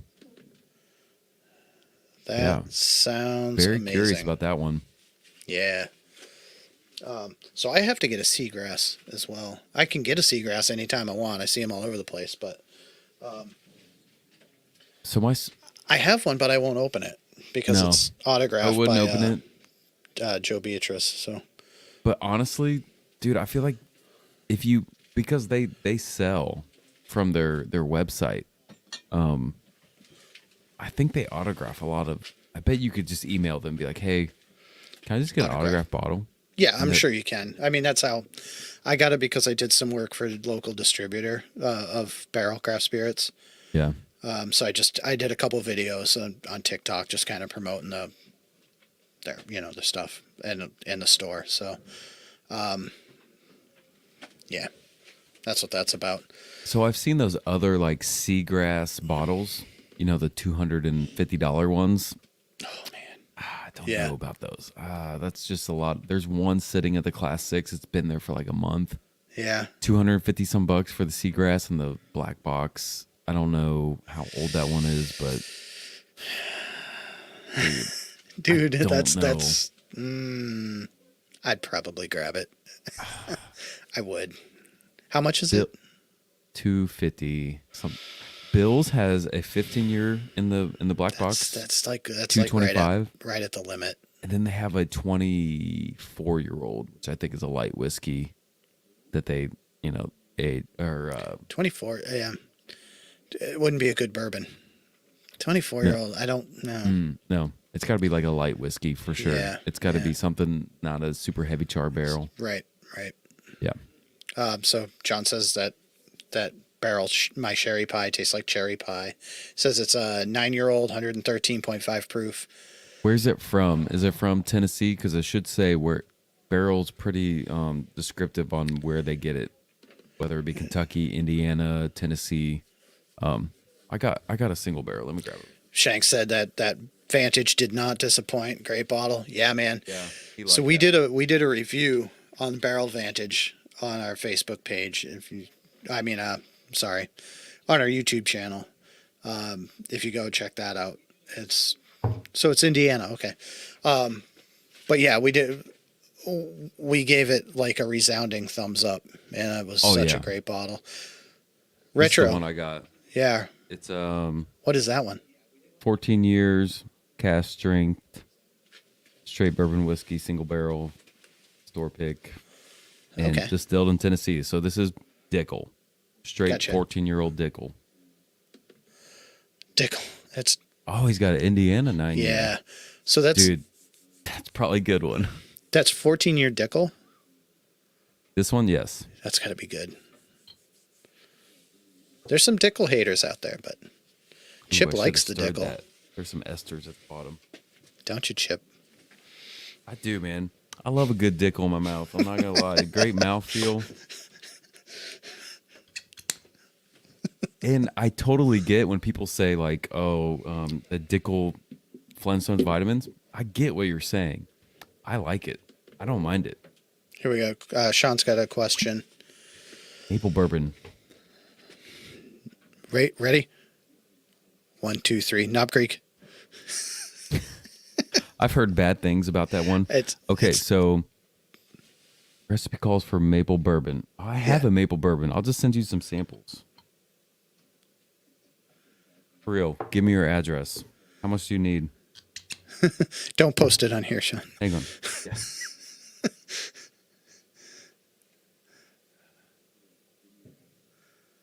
Yeah, I like the Knob Creek maple. Like you said, I've heard some bad things, but I liked it. I had it. Ooh, what do you got there? So actually, my buddy from Vermont, he's Yeah, from Vermont. He went home and he got me this one, and it's sapling. yep, Okay, maple yeah, bourbon. Knob Creek Saxton's. probably can't hold a candle to that. No, there's straight sugar in here. Like Oh my there's God. maple syrup in here. Like Yeah. it took so much from the barrel. No, it's just blended with the maple syrup. I've used it in smoking. I've taken some shots of it, but my buddy got it for me. So Sean, I've done that I've made a barbecue sauce with a bottle of Basil Hayden that I didn't need Who ever. needs that? But I made a barbecue sauce with it and it was absolutely amazing. I couldn't imagine like making it with a maple would be Yeah. pretty badass, actually.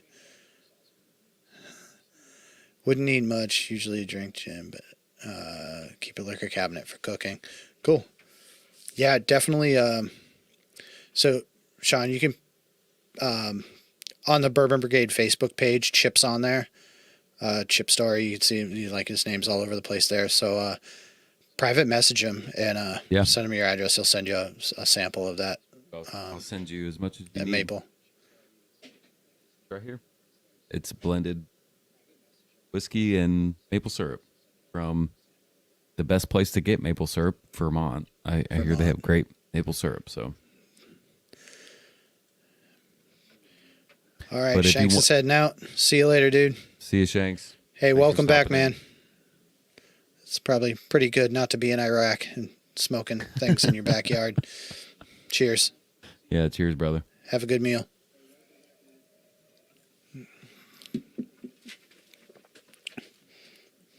What do we got here? So, when I visited Justin's, they had 2 barrel store picks, She's My Cherry Pie, and Caramel Apple Campfire. Oh my God, dude. Oh my God. I like Barrel, and I'm telling you, they do stuff with their stuff. They do stuff. And I understand you can't be mad that they charge $80, $90 for a bottle. You got to think they have to purchase these barrels, and then they purchase other barrels to age their bought barrels in. You know, so it's not too far extreme. They're not exaggerating their And they stuff. are, so sure, it's a little expensive, but it's not like they're doing different things. Like other people are obviously finishing bourbons and other stuff, but Barrel seems to have like perfected it. If that, yeah, right? Yeah, I think Penelope's on their coattails though. Oh, Penelope's too. Penelope's right there. Like, but Barrel, I think Yeah, they've been around a little bit longer. yeah. I don't see I Penelope would- dropping I would honestly- 14-year-old single barrels or like, you know. I don't Yeah. see Penelope doing that. Yeah, I would put them in the same type of bracket as like really good finishers, I guess you could say. Blenders. Blenders, yeah. I gotta go to the bathroom real quick. Okay, so it's just me. You guys get stuck with me for a little bit. Sorry. So if you don't know, I'm drinking Puncher's Chance 12 the distance. Pretty good. It's 12 years for me is a sweet spot of bourbons. I seem to, and I mean, sure, whatever, but for whatever reason, 12-year-old bourbons seem to hit like this perfect note for me, and this one's no exception.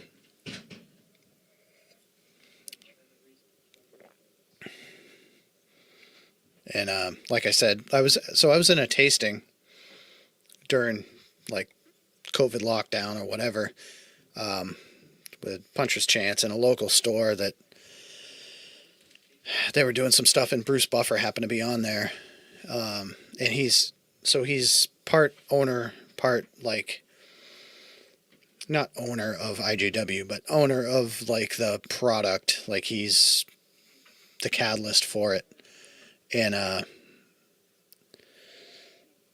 he might have heard incorrectly. Yeah, no, I'm right there with you, Sean. It's great. The ringing in my ears. Look up Clayton's story. It's Chip, but on Facebook you'll see him as Clayton. Clayton Story. That's my government name, but I go by Chip. Yeah.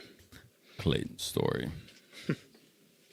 Yeah, dude. I'm about to be on a barrel buying spree, honestly. Yeah, I mean, It's just, pretty damn good. for some reason, they've been really generous to me, and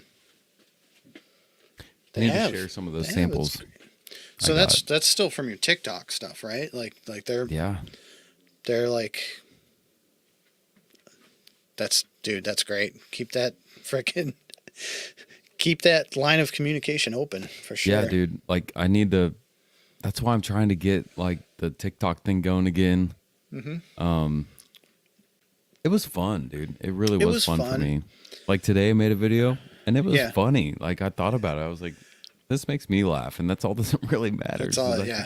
That's the same with like our YouTube page and stuff like that. Like I just like talking to you guys and doing it for us. You know what I mean? Like, it'd be great to, have tons of viewers and people to interact with, but I have no delusions of grandeur that we're going to be like, no, Mash and Drum or like 100,000 freaking subscribers. Like I don't even think I'd want that, honestly. Like that sounds like it'd be a lot of freaking work. It's a lot to like keep going, like, because we have life. Yeah. You guys have these weird shifts and that would I could have a deployment. Who knows? Like, So if that was the case, like 100,000, 200,000 subscribers or whatever, that's probably like full-time job area. I don't think any of them do YouTube as a full-time job now. So Sean says he found you on Facebook, so that's good. I'm messaging him right now. Perfect. DM sent. Excellent. It's good to get new stuff in people's hands. And we're gonna do. So there's only a couple people on here right now, but we talked about once we hit 200 subscribers on YouTube, we're gonna do a giveaway for some stuff too, which will probably consist of some samples and maybe a bottle. Depends. Honestly, I have some fire Infinity bottles right now. Like, good. I have my Weller Infinity. I have my High Age Infinity. I have my 10-year-old Strictly Infinity. I have my Midwinter's Night Dram Infinity. And I have my Infinity that I took a used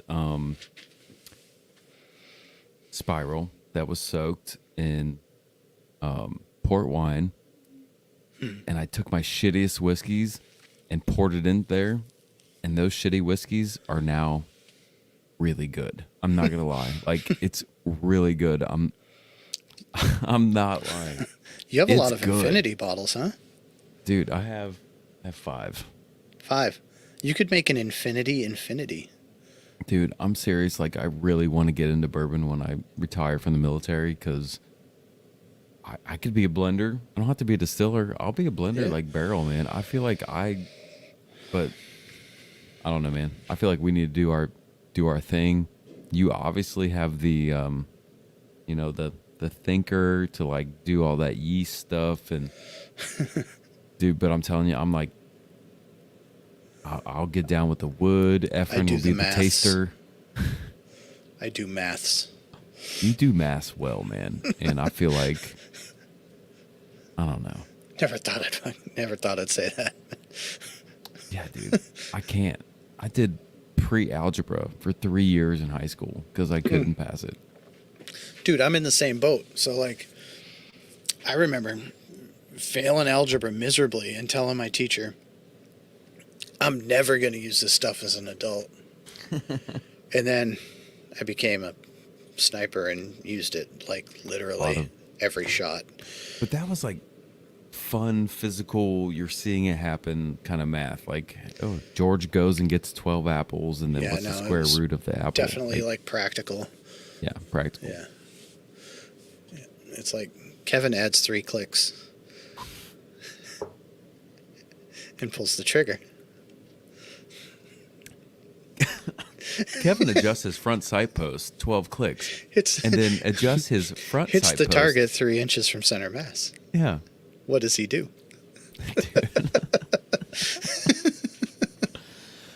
Oh, I love the ACOG. Made my life so much easier. Right? You guys get to qualify with that shit now, right? Fuck yeah. I got one on my weapon, and I got a PEC 15. It's all good. Turds. The Pogues got a good now, man. We got get PEC it now 15s too. and- Like the infantry has it too. Like they get to qualify with optics. They're turds too. Yeah. They're the baby infantry. They're not grunt paw like me. Dude, the new qual is nuts. Yeah. Have you seen it? No. I'm so out of the loop, man. Dude, What do we got? Okay. It's not prone 20 round magazine. It shouldn't be prone. supported. Nobody goes prone. It's prone supported, prone unsupported, and then kneeling. That's what Kneeling, it used to okay. be. I So you had 100% 20, 10, agree 10. with this. I wholeheartedly agree with this. Like, we should have gotten away from that World War II Vietnam crap so long ago. Well, here it comes. It's Yeah. changed. It's good. All right, so now your first shot. So you have a platform in Yeah. front of you. It goes doot doot doot doot doot doot. That's for like your height. Okay. Basically, it's supposed to represent a wall. Yep. You do one. I've only done it twice. The nuke wall. First shot, prone supported. Bam, hop up. You have a 20 round magazine. You hop behind your. I can't remember how it goes. It's been so long. It's crazy. It's prone supported. Yep. For like a certain amount, and then you pop up. It's not prone unsupported, I think. You hop behind this wall, and you have to like stand on this wall. You're standing on this wall, and you shoot your targets, and then it's different. You should probably YouTube it. I'm telling you, you'll be like, it's kind of like speed shooting almost in a way to me. I'll definitely check it Stress out. shooting. It sounds way more mission oriented than before. It is. Good. It's good. It's exactly the way it should be. It's So, weird. Sean says, bring back long range marksmanship in high school to encourage math. Yeah, 100%, man. 100%. So that was one of the classes I taught. Actually, to get certified as an instructor in sniper school, the class I taught was ballistics. Mm-hmm. Oh my God, dude! I at one point I could talk you absolutely silly with ballistics, like I'd talk you dumb with ballistics, but it's true. Like I hated math, hated it, and I'm like, oh, mill relation formula. I don't even know if I doubt they even use that anymore, but. Like mill relation formula. Oh, it's easy, you know. Blah blah blah blah blah blah blah. I'm like explaining it like I'm a math guy, you know. I was like the king of business You math, sound like Einstein. right? You know My what's daughter crazy called me is, that the other day. when before our Afghanistan deployment, they were offering sniper school to like Yeah, buddy. even the maintenance platoon, like which I'm in. They're like, hey, send me 2 teams that want to go to the sniper school. I'm like, Really? okay. Hell yeah. Yeah. Well, they've changed some things. Well, we were the first battalion to hold our entire ground. Like our battalion was on a small camp, and we held an entire area in a city. Like, and it was just the battalion there. There was nobody else. Yeah. And the battalion was also stretched pretty thin at different JCOPs and stuff. So it was a little different. It was we got a lot of like train up for that, which Oh yeah. they don't do anymore.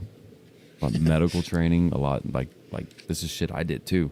A lot of medical training, a lot of first aid Yeah. training. That's the same with us. Before we went to Iraq, like we didn't get like before Iraq happened. Like it was like some people went to CLS, some people, whatever. Yeah. But then like Iraq happened, and like we sent guys to EMT school. They were just like Damn. regular like Yeah. grunts, like I That's think crazy. a few people in the platoon went to EMT school and Yeah. got certified. That is crazy. Mike says never qualified with a ACOG. Iron sights forever. Yeah. Hey, I'm in the same boat, Mike. Like I never got to use an optic. Pogue life. Yeah. And I'm a warrant officer, so they're like, yeah, put a They should ACOG on Chief's weapon, They should have given you something like, here you go. Just You give me don't a do this all 9, the dude. time. Like for real. Like if I'm Yeah. gonna go out, I'm gonna go do some recovery shit. Yeah. And I don't need to be lugging around a weapon. I need to be under Yeah. a truck. I need to be hooking up a truck. I need to help my guys. I don't need an M4. So Give me it. you guys go out to recover a vehicle. I'm assuming, obviously, that the area is secured by someone, Potentially. potentially, right? Like you're not just. But in Iraq, Afghanistan, I've it seen them wasn't. where like roll out. They don't have a lot of dudes with them. Just like whatever dudes are on the ground. Well, no. So that picture that you cut out, that was from an Yeah. actual recovery from a riverbed, and that's a husky. That's route clearance. So I guess you could say route clearance cleared it because they blew up their husky. But Yeah. other than that, no, there was no The hard way. there was no ensuring that the enemy threat was gone at that point in time. Jeez. It was Yeah, I go to this riverbed that's full of wonderful IEDs and go recover this. And it's not a normal recovery. This thing was blown in two, so we had a Right. flat rack, an LHS or PLS. We had to, use our record cranes, lift it up, Yep. and put it all on, and got like people watching us and shit. And it's just like, okay, Jeez. all right, yeah, it was cool. It's fun, dude. Sean says he remembers that one of our first platoon guys, Alpha or Charlie 315, got to put it. Yeah, for sure. I think Quigley went to the EMT school before then too. Yeah, so. Yeah, what's I that? don't think we ever. I don't remember any of our guys. Maybe somebody else did go to EMT training, but I know like our training prior to Afghanistan was like super intense. Like Yeah. they were playing like rock fucking music like super loud in these like this area. Like Tricons or Connexes were everywhere. And they're just blaring this music, and then they got the, like people screaming at you in your face, and they're squirting like they have spray bottles of blood. They're like squirting it on you, on your Jesus. hands. Like he's still fucking bleeding. He's still you don't have That's no legit. pressure. Like it was legit, man. It was like Yeah. intense. Like your heart's good. pumping. You're just like fuck yeah. Yeah, Sean, I probably shouldn't have named it. Well, nobody knows who the hell I'm talking about, so. Code name. Yeah, good dude.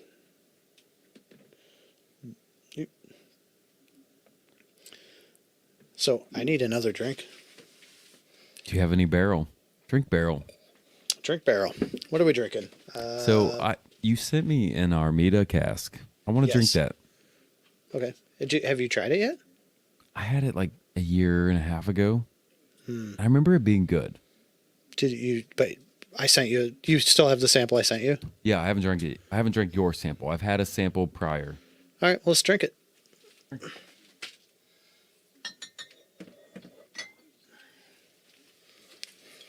Oh, you effer, What happened? waxed it.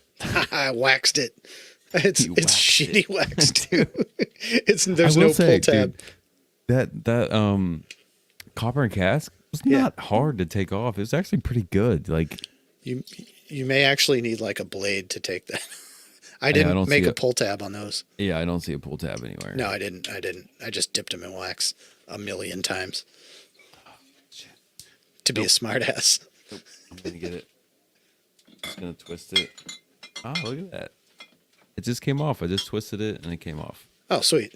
All right. Oh, that's So easy. Bill's has the Armida sitting there, and I wanted to buy it today, but I couldn't remember. But dude, I'm all in on Barrel just because of their hospitality. Like I gotta be. Yeah. It's good. I remember this being good. Oh, John's cracking his Armida too.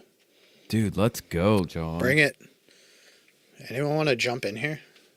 John, just so you know, you're going to be on our podcast because Kevin's going to put this on, right? Yeah. Okay.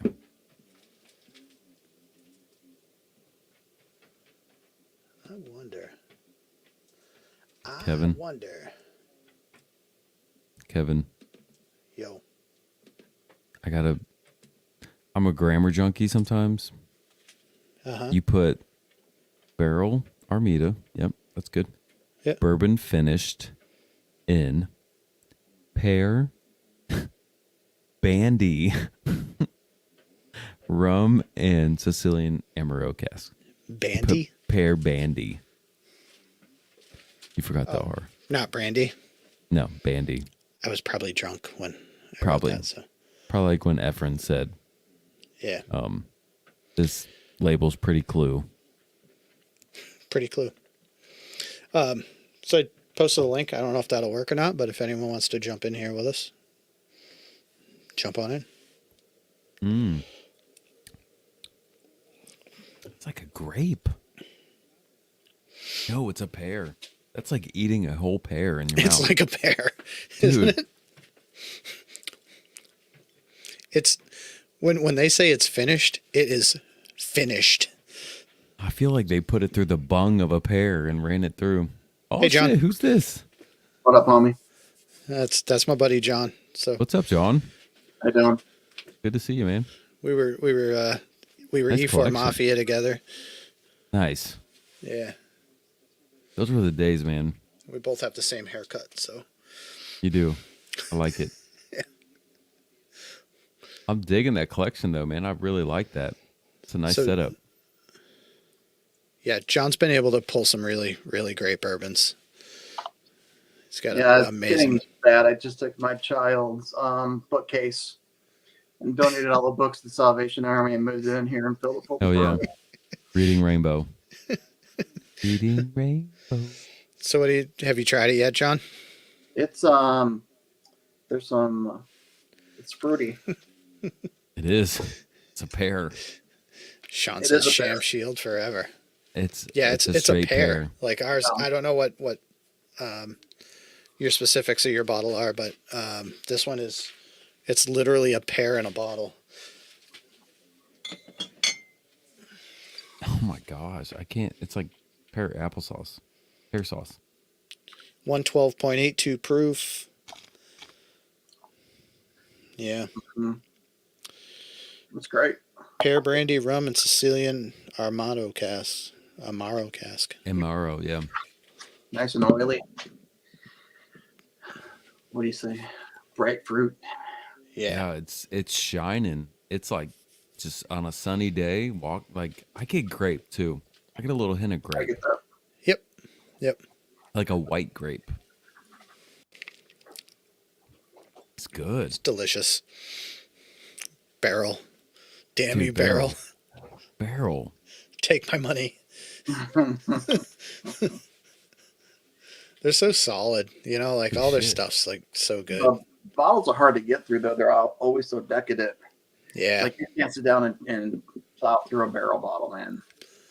Yeah, no, but it's a great sipper. Look at this guy. Man.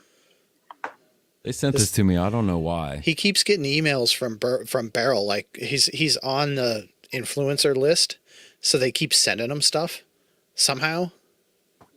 Well, they must like the Amaro cask because this one is a whiskey Damn that's you, finished in an Amaro cask. Brooklyn Amaro, or Saint Agrestis Asante?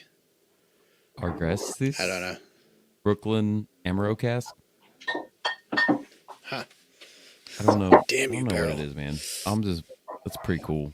Like, thanks, This guys. is this might be the Is that quote of Dovetail? the, Looks like Dovetail. Or the whiskey, Infinite. Is that the might be biscuit? the I said this the might be biscuit. the comment of the night right here. Damn you, barrel. Damn you, barrel. Oh, dude, they're awesome. For real. I have one finished in a German ice wine cask. Oh, What? shit. Mm-hmm. Thought it was They this one, must. but I think it's buried in my shelf. But this one is finished in Calvados cask. Yeah. Okay. Calvados. I haven't opened it. I have so many of these. Dude, that's when you know you have a problem. I know. That's a good problem. We to were have, though. joking today. When you're digging through your collection, you find a bottle that surprises you, like you forgot you even had it. Yeah. Wow, I have this. Remember, Chip, that happened to me with that Midwinter Night's Dram? You did? Yep. Oh, shit. I have another one. I don't really come across that issue because I don't know if I'm paranoid or what it is, but I like dust my bottles off and I make sure the corks get wet. Like I turn them over Yeah. at least once every 2 to 3 weeks. I don't know what it is, but That's probably a good idea. I just, it's got a lot of money in this and I love it. So I don't want it to go bad. It's I don't think it's going to go bad. It's not, sitting Yeah. for a couple weeks. it's getting harder and harder for me to do because I'm like 6 or 7 bottles deep on some of my shelves now. You need to hire an intern. Yeah, Yeah. hire an intern. You need a There you go. perfect intern. That's what you need. I have a 7-year-old intern that'll probably do it for nothing. Probably. But if you get the 21-year-old intern, then you could also send them out for a bottle. That's That's true. right. But then you Well, run the risk of them drinking your stuff. That's So true. But So, hey, real quick. Today I was at my local store and I had seen they had Widow Jane 13, Decadence, and the new 10-year comes in the bronze or orange colored label. I've just heard bad things about the Widow Jane. Like people always say they will never buy that again, the 10-year. But The this is a 10-year. different label. Anybody know anything different about this one? Is it different? it's different than this one. Yes. The whole label is like a burnt copper orange. I've never 10 even years. seen that. No. I've oddly stayed away from those, probably because of the price point. I've had the Decadence. That's the one that's finished in a maple barrel. It was just too like maple syrup. I I got just this one in a raffle. I haven't tried it so yet. I've heard good things about the 13, but that's like 140, 150 bucks. I was like, Yeah. I think it was like 120, 130, 120, 130, something like that. Okay. Yeah. So John, a veteran, have you had any of the Jack Daniel's single barrel proof hero selection? I don't think I've had the hero selection, but I've had the regular gold label. I didn't know anything about the hero selection. So the hero selection is a little bit different. It's yep, right there. Okay. So Some dog those tags. are actually only picked from Coy Hill. Wow. Yep. Yeah. There's a veteran that works at the Jack Daniel's distillery, Navy veteran, boo, but they only Sorry, pick Glenn. from Coy Hill. Chosen by Melvin Keebler. Yep. Melvin Keebler. He was a submarine guy. Those are cool. Cheers, Melvin. They taste really good. It's really, really, really freaking good, actually. It's Coy Hill. I mean, But You I know? saw some discrepancies. Some people's because it tells you on the neck of the bottle like what warehouse it came from, and they all don't match. okay.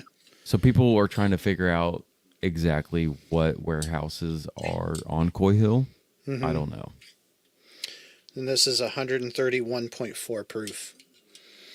I found one the other day, 133.7. So they're starting to go up. They are. I have a regular one that's 132.2. Yeah, I think this time next year those are $100. Oh, easy. Oh, yeah. and think like this, and hard to find, or if not, yeah, they're already getting hard to find. Which ones? The Jack Daniels, These yeah, guys. yeah, the Heroes. label. Just Well, in just general. Yeah, the Just gold like labels. barrel, Yeah, the Heroes are sold on base. I get it for $57. Like, that's awesome. John, if you're interested, let me know, man. I can. There's some right now. I think they have at the PX here on Fort Campbell, 130, 1.7 proof. I think, and it's $57. So just get Just let me know how to get you some tacos. tacos. That's what we call money Yeah, in the world. Yeah, I like tacos. So we don't get in trouble. Doll hairs or tacos. Doll hairs. Yep, you can say doll hairs or use the emoji buck. I guess Great now thing about it is picking up on doll hairs. Yeah. Oh, Like gosh. it recognized people have been using that for dollars. So we gotta move. We've moved to tacos. Well, whatever you need, let Kevin know. We'll do. He's got all my details. yeah, I'll yeah, hook for you sure. up, man. Because they're really good. It's worth it, and I mean, They're really good. you can't get a Coy Hill otherwise. I mean, you might be able to, but and that'd be cool. But if it's actually like a Coy Hill warehouse, like that's pretty badass. Well, the cool thing about barrel proofs from Jack Daniels is they all come from the top floor of every barrel house. So you're getting the highest, but if you're getting them from Coy Hill, that's the absolute highest you can get on the ground. So Yeah, It's crazy how Jack Daniels has like reinvigorated itself. oh in my the bourbon gosh, industry. I'm glad to they're see not it. just number 7 no more. Like it's gone. Yeah, there's so much more. Like it's good for them. I mean, they're definitely not the whiskey of the year, as some people would have you no, they're believe. not. But No. you know what? Whiskey of the year contender. If they said it was this one, I'd be like, okay, all right. Yep. Like, Yep. Okay. No, you put that in the barrel proof category. That's blowing. Dude, I haven't tasted them side by side. I have the H. Taylor barrel proof Yeah. and the Blanton's straight from the barrel. But honestly, I think that one could take the cake, honestly, because Yeah. it's so sweet. Let's do a barrel proof blind soon. I need to. We should do a barrel proof blind, and there was another blind John and I were talking about earlier too. The double oak blind. Oh, yeah. Yeah. Dude, I'd be down for some double oaked. Mm-hmm. Yeah. Yeah. You know a double oak that no one... Well, it's not really double oaked. It's a double barrel. It's kind of Which Heaven's Door. Double Okay. barrel. The blue Yep. label, like the blue writing. Yep. Phenomenal, dude. So could great. it be another? Could it be like French oak or like a different type? It's not a French oak, but No. Heaven's Door has that rye that's finished in like French oak casks. I bet it's delicious. This comment.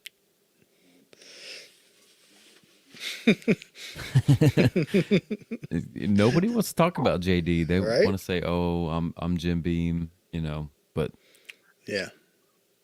I mean, I was a Jim Beam guy. White label, that's what I started with. Honestly, I wasn't a fan of Jack Daniels. I've become a fan of Jack Daniels, but Jim Beam, Knob Creek, I'm a huge fan of Booker's, Baker's. So Jim Beam was my drink of choice when I was, let's say, alternate legal to drink. That was my drink of choice all through growing up at high school age. Not that I don't drink underage. Nope. But that's what I did. I'd get the big handle, that giant, because I wanted to look like Slash, drinking the frickin' Jack Daniels, cool guy, turning it up at parties. But Baker's is good, It's the Mike. official liquor of '80s hair bands, Right? right?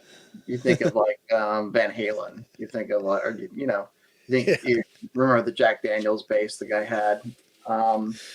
in Van Halen, and then for a while you just thought of it as something people get with Coke. You get a Jack and Coke. It was a mixer. It was low proofy. But man, these single barrels that they're coming out with, they're just crazy good. They're crazy. The alternate legal. So the stuff you come up with when you're drinking, right? Like that's I'm gonna use that for way more instances. There's a lot of things that are alternate legal around. Speaking of double oak, holiday toast. Oh, damn! Lucky I hope you seven. guys get these up there. Yeah, I wish we could. So I have a couple. Who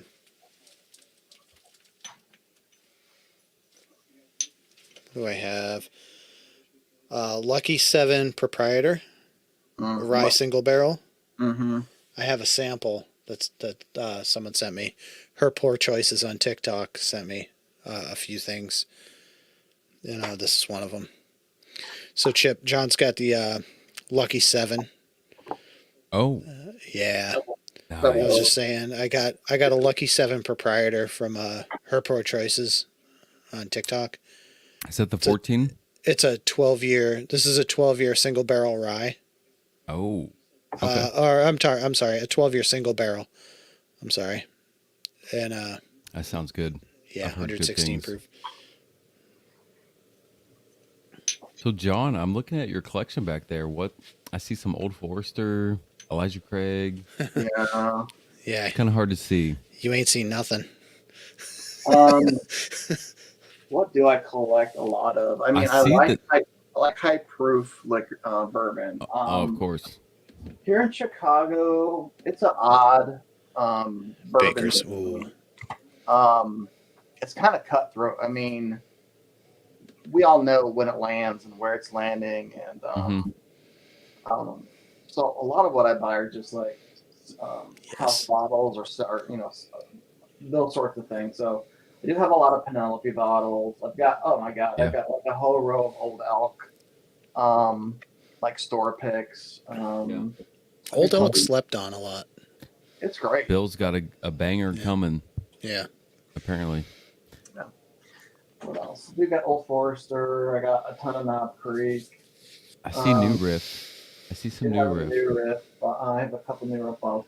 I got this whole thing is Russell's behind me on the. You can't go wrong. You cannot go wrong with Russell's. We were talking about that earlier. Like, Yeah, they're all private barrels, and our 13 is in the middle, which I haven't not opened that yet and tried it, but I'm kind of waiting on it. So becoming annoyingly allocated. I got a 13 right there. I just haven't opened it yet. it's weird. I don't know why. Just kind of waiting. I I don't to know. get it, and no, I didn't want to crack it. So Is that a Town branch or is that a Makers in the far corner? That looks like a Makers. there's a whole row of makers back there. What's the dog brewery that you hooked me up with, Kevin? What's that? What's the brewery that has the dog as their mascot or their label? Bird Dog? No, oh no. No. Oh, I know. It's in New York. God, I can't even remember now. It's like It's right on the tip of my tongue. Taconic. Yeah. Taconic, yep. So I got a bunch of their stuff. I got a bunch of makers. We usually get down to Kentucky like 2 to 3 times annually. Okay. In fact, I'm getting ready to go down to a FEMA training in St. Louis, and I scheduled a honey barrel tasting at, where was it, Kevin? It's obscure. It's one of the new ones. It's Green River. So I'm going to Green River in March, and I guess they got a single barrel coming out this year that sounds kind of cool. So Yeah. Green Rivers, they recently like changed their stuff around a little bit, right? I just know that they're still developing their distillery, Yeah. so I'm not sure all of what they Well, got going they on. are the ones that Green River distills for Blue Note. So the juke joint, uncut, Yes. unfiltered. Yep. Those the uncut unfilters are the tornado barrels. Those are the ones that were from Green Barrel or Green River. No kidding. Yep.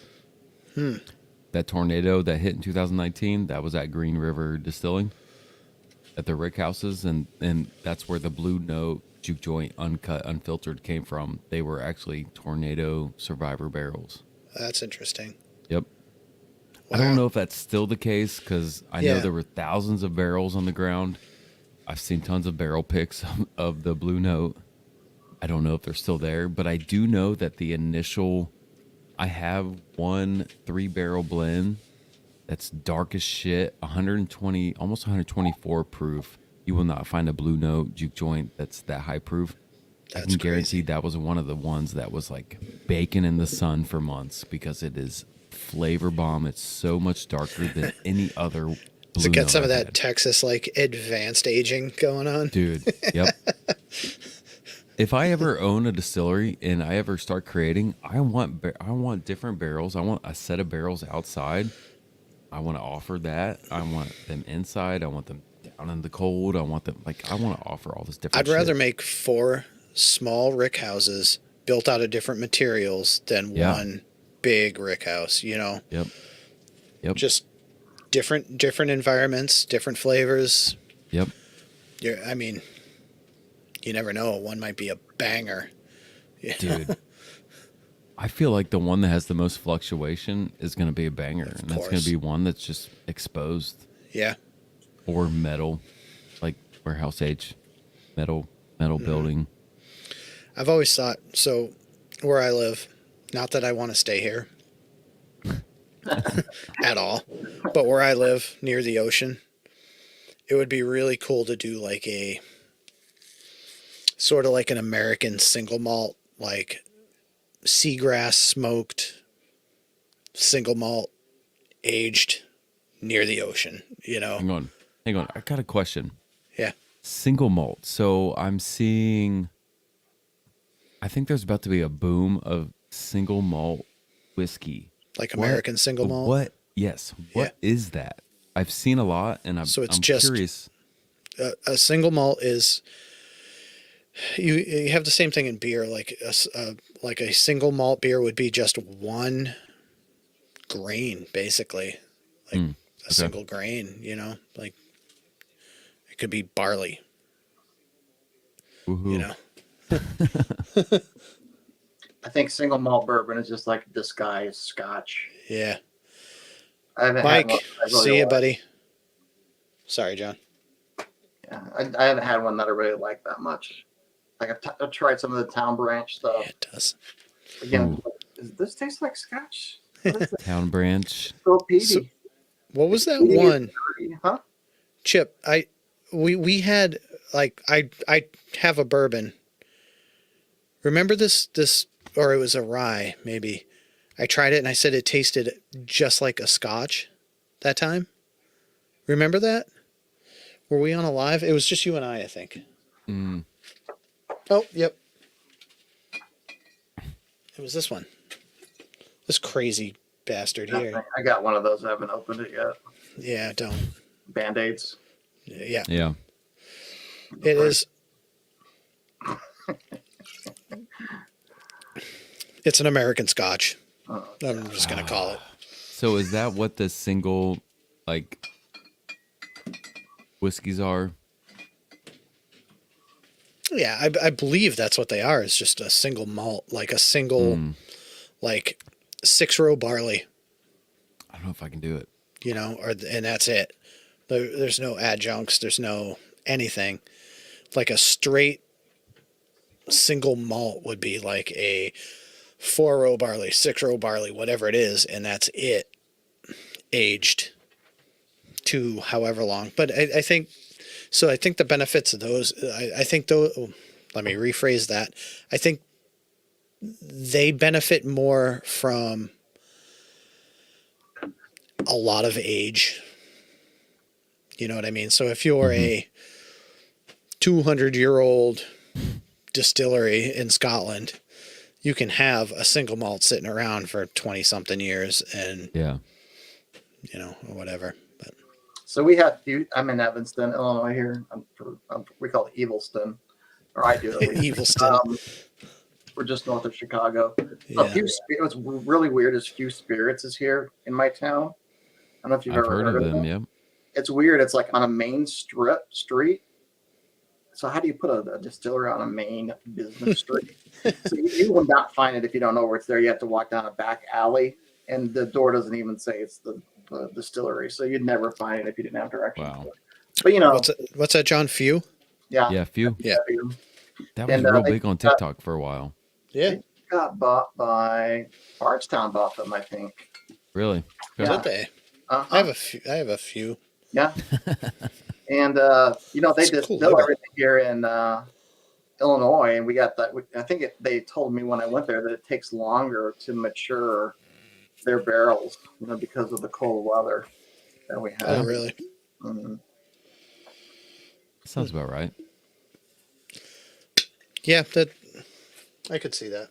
There was a big boom on TikTok, though. Like TikTok kind of influenced a lot of different things. A lot of people, I almost feel sorry for everyone who missed the bourbon TikTok boom. Yeah, you know what I mean? Like, there was a community. It was huge. There was a community. Like, one of the guys on bourbon TikTok got sick, and we raised what, like $100,000 for him in like days. I had Bill donated big bottles for that too. That I sent off, like the Old Forester single barrel and a couple other store picks he had. He sent them off. Because Bill's on TikTok, and he watched it, and he was like, "Hey, can you send?" I was like, "Yeah, I'll send those," and I sent them to Allie or whoever it was. Yeah. And they did that, and they got a lot of money. It was amazing. Like, there was an actual community, and that dude started it. Hayden. Like, he started the whole bourbon TikTok family club. Yeah. It's good stuff, man. It's like a pear. Oh, is that the C922? It's the C922. Son of a... It's the Breaking Bourbon's bottle of the year. And you know what? I will take Breaking Bourbon over Whiskey Advocate, whatever. Doesn't matter. I go to Breaking Bourbon when I need information on something. They're good guys. Yep. I actually had a slight disagreement with one of them on the main guy there. I forget his name, but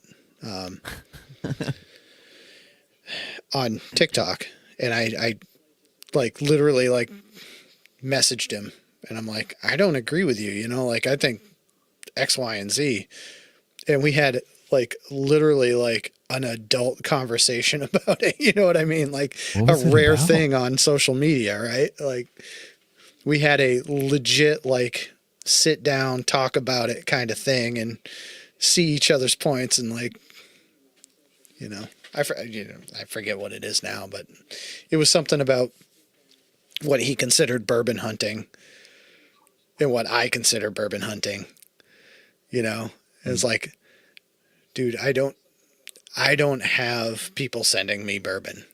I don't have a job in the bourbon community that can afford me to fly to a bourbon event to get certain bourbons. So bourbon hunting for me and bourbon hunting for you are a little different. You know what I mean? Yep. Yep. But he was so cool about it. After we talked about it, and he's like, no, I agree. Probably understood. Yeah. He's like, I get it. He's like, sometimes it's hard to see. I don't really call it bourbon hunting. I honestly don't shop anywhere else other than my store that I built a relationship with and the Class 6. That's it. I'm kind of down to certain holes that I go to, and yeah, I poke around here and there, but it never pans out. It seems like very rarely. Yeah. I did find a Rebel Yell 10 for $45 at the store one time that I was poking around in. It was already not called Rebel Yell anymore,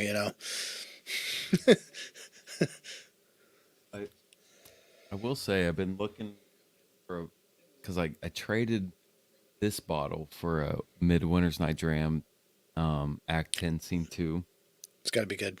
I totally made off on that deal, but Class 6 had these on the shelf for $63 today, so I grabbed 2 of them. I was like, I gotta Nice. have. It's Nice. so good.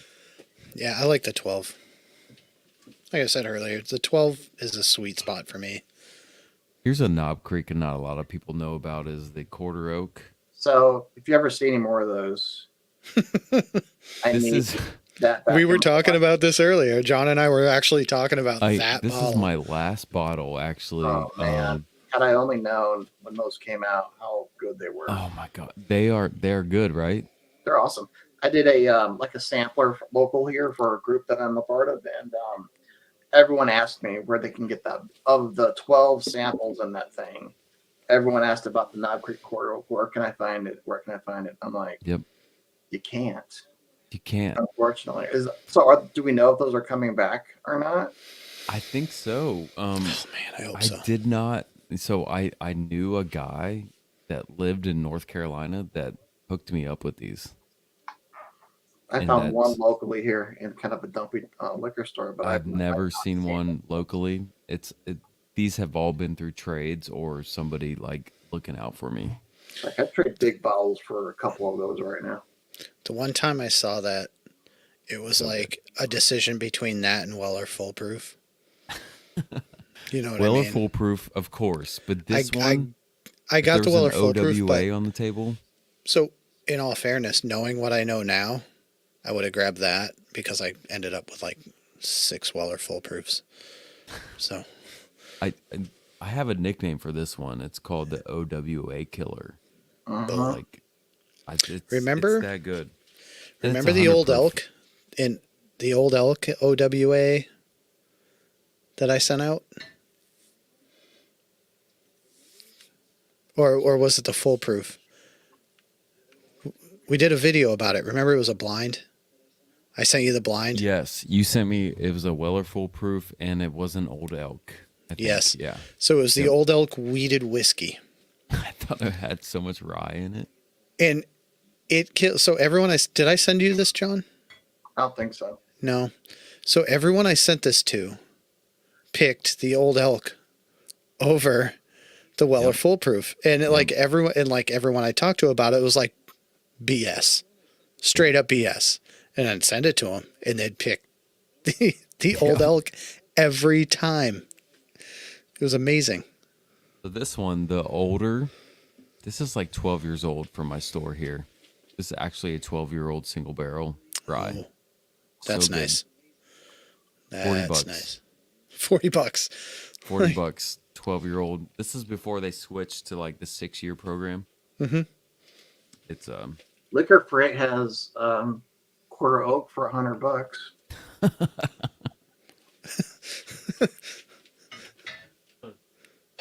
$100. That's out. $99.99. If you want to get technical. I'm not gonna lie. I went to Kansas a couple of weeks ago to go visit my daughters, and they had Knob Creek 12 for $100. Is that a 12 store pick? No, just Oh, okay. they I have a saw the gold 12-year label cast underneath. I thought strength it was. out there too. It's weird. I've never understood because I don't get out that much to other states, but that thing's piled up all over the place here. Oh, The yeah. 12? Some states. Yeah. I could walk in any store and grab it for $64 right now. Yeah. Mhm. But some places they can't get it at all. And that's So- that's what you should pay for it. Yeah. You shouldn't have to pay these like in Kansas, it's at $98. Yep. Yep. Like, dude, come on. Their Blanton sells for $100. That's why I'm scared. And that's to why you're PCS moving to there, right? Kansas. I'm scared, That's a PCS move for the worst, dude. man. Well, there's one store in a town, like on the outskirts. Sometimes I went there, they had the new Elijah Craig Barrel Proof, and they have some other things that they put out. I feel like they probably get the good stuff, maybe. I just Yeah. haven't talked to them, but You just have to work it a little bit. I've already talked to my store here. Like, they're good. I got their Venmo. It's no issue. If Bill's I going to take need care of you, anything- though, right? Like, Huh? Bill's going to take care of you, right? Bill, it's Brian now. Bill's Brian, kind of okay. stepped away. Okay. Bill's, you know. But you're he's kind kinda of a stepped away. mainstay there. You've done store picks with them and like, Yeah. yeah. That's good. That's good. It's good to make those contacts. I'm still waiting for our Yellowstone barrel. Got Yeah. lost. The one that, not the one that I have. The a most different. recent one. Okay. It got lost, and I've talked to Bill about it, and he's like, "Yeah, they can't find the barrel." Well, they finally found it, so now I think we're like a couple weeks away from distribution of the Yellowstone. Oh, good. Good. Good. That happened to my store with their Weller Foolproof barrel. It's just gone, and they It's a didn't get thing. it. I It's guess just it gone. happened. Sorry, we sold it to someone else. Yep. Mm-hmm. They did that with Four Roses with Bills before, like their single barrel. That's. I'm so mad. Like, you know how long it's been since I have a stockpile, but you know how long it's been since I've been able to get a Weller Foolproof? It's scary. I told you I was working with Bills, but the problem Yeah. with Bills single barrel Weller Foolproof is they split the barrel with somebody who donates to their charity. So you're looking at maybe 80 bottles, 80, 90 bottles maybe Okay. Yeah. that they get to sell. So You got to be high up on that list, though. I hope. on certain things, I'm Yeah, not on yeah. the BTAC or Pappy list, but I'm on the. You're on the cool- second tier. Yeah, I'm second tier. That's fine. That's not a bad place to be for that place. No, it's not. It's not, because I've gotten some good deals. Like, I've walked into that store and Bill gave me the 27-year-old Obtainium and said, Ooh, it's a $200 bottle. He those are said, here, good. take Yeah. it, review it. John sent me a sample of Obtainium. God, that thing It's was good. It Or does should we not call it drink the proof. unobtainium? Obtainium. Yeah. I'm gonna look for. I'm getting ready to do a little trip. I'm gonna be looking for those at liquor stores while I'm down south. Well, my store has the 27-year-old. It has the, I think it's 13 or 15-year Obtainium. But here, hang on, real quick. Talk. All right. It's one of the bottles that we just don't get around here. Yeah, same. I've never seen it. Chip texted me like a half hour ago that he has to leave in 15 minutes. So this one is 27 years old. It got a hazmat sticker on it. That's There. awesome. I like it. It's 157 proof. Oh, mama. Good Lord. It's like one something, but there's like 4 of them at my store. Yeah. Wow. Dude, John, I'm serious, man. Let me know. I'll let you know. I will. And this drink's so good. It, like, okay, my son, he may or not be 21. He's in college. He's He came. alternate legal. Yeah, he's an adult. That's a and great he drank term. this, and he was like, "Wow, that does not drink very hot." And he's a guy that drinks Malibu, so so he liked it. That's still around. What's that? Is that still around? Oh yeah, what, this one? Malibu. Yeah, it's Kids are drinking making a Malibu comeback. and the rum chata. Is that what they're drinking? yeah, rum chata. It's making a comeback. If there's sororities around, there's still Malibu around. When my son comes here, we drink the good stuff. I try to show him, like, Teach them That's, right. that's it. That's You can a chug dad that right stuff. there.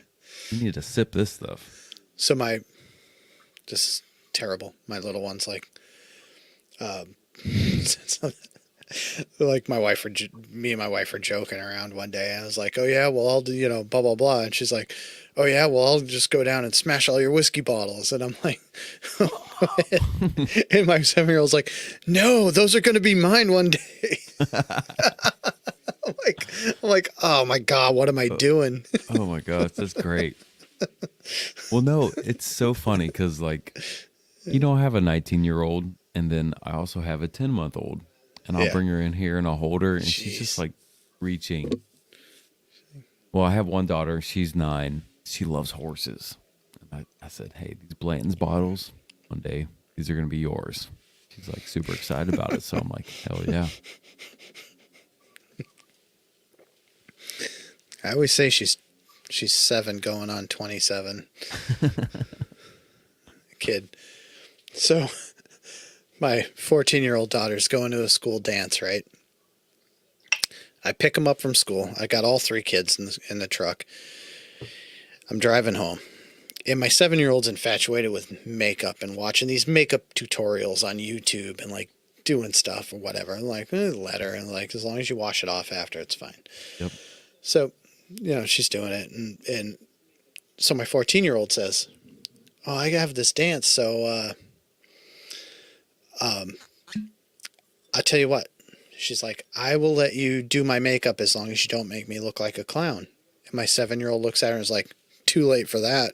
I was like, damn. Dude, I like her. The 14-year-old was like, oh my God. She's like, I just got roasted by a 7-year-old. Dude, I have a 9-year-old. She will send the sickest burns to any kid in this house. Like, she's funny as shit. That's got to be my kid. Burn them. Oh my God. Burn them. My 7-year-old literally has like my attitude with shit.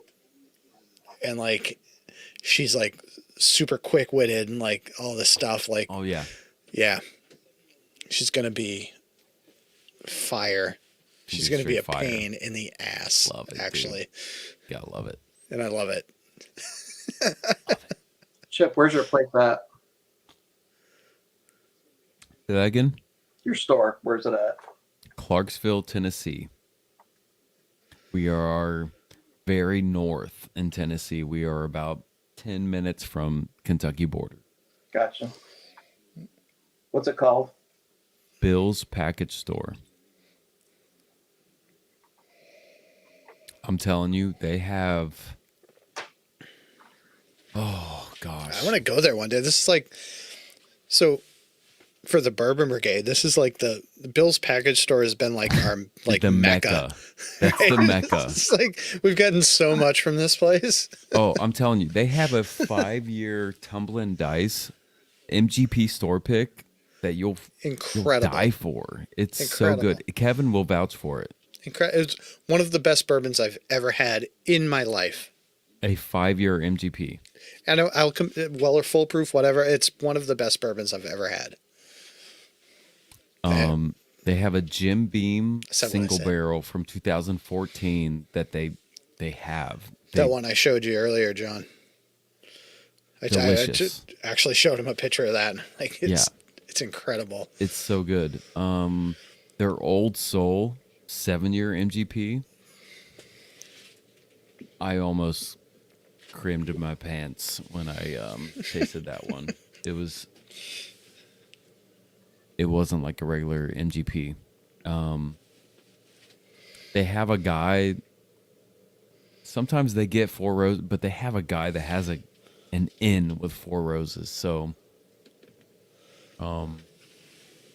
they may have some picks of that.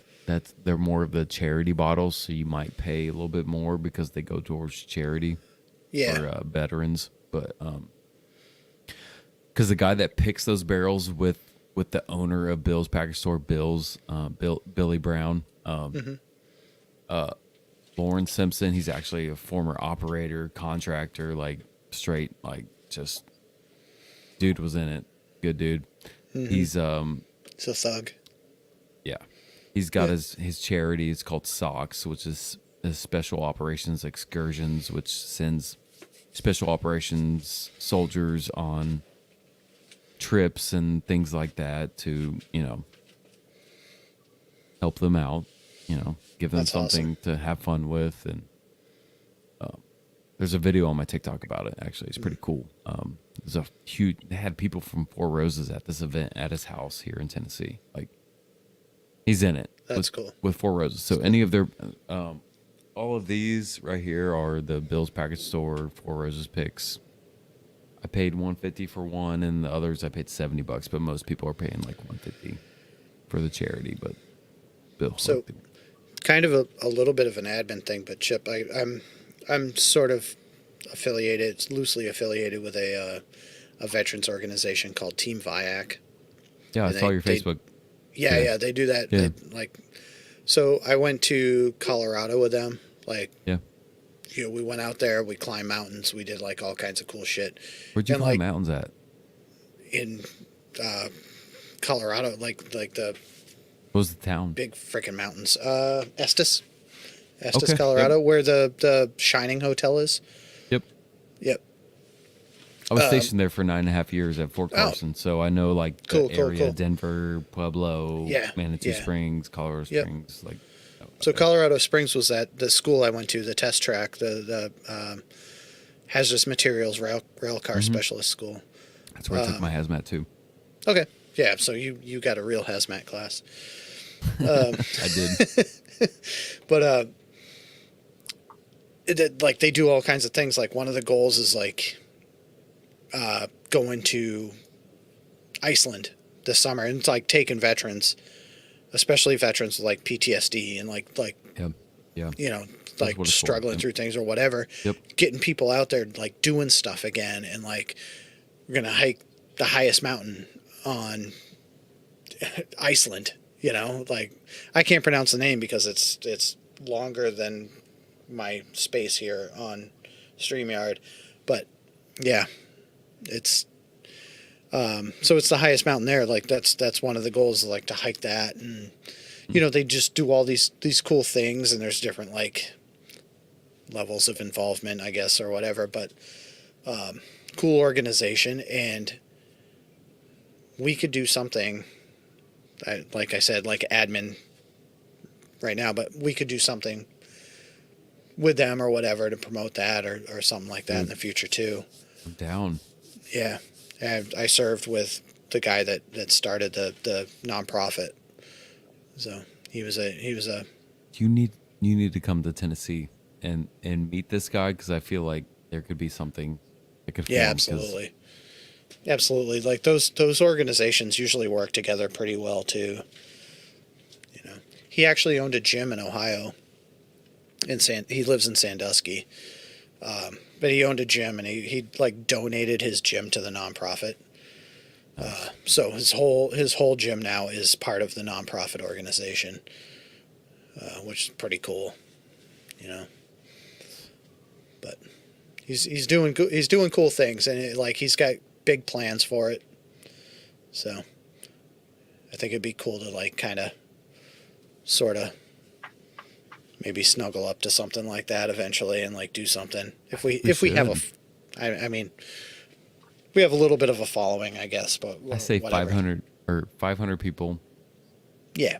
Maybe Once we reach that 250. 250. Yeah. Once we reach 200, we got to do that giveaway. We got to do like a. It's a struggle. It seems like a struggle for us more than some channels. So, which It is mind-boggling, but once we reach that, I think we got to do like a decent giveaway. Mountaineering is fun. Only regret when I was cadre at Northern Warfare Training Center. piggybacking. Basic mountain course. Black Rapids, Alaska. Dude, that sounds so Does not badass. sound fun at all. Not at all. I'm imagining flybites, those big fly bites like nonstop, and bears. There's like a couple generations of people that I served with here. It's kind of cool. So like, Sean and I went to Iraq together, and like John and I went to Cuba together. It's pretty badass, Soldiers Gone Wild. right? When I show people pictures of our deployment there, they just give me the stink eye. Right, we're all tanned up, like blonde hair, freaking. We paid for this. Right, it's like your tax dollars at work.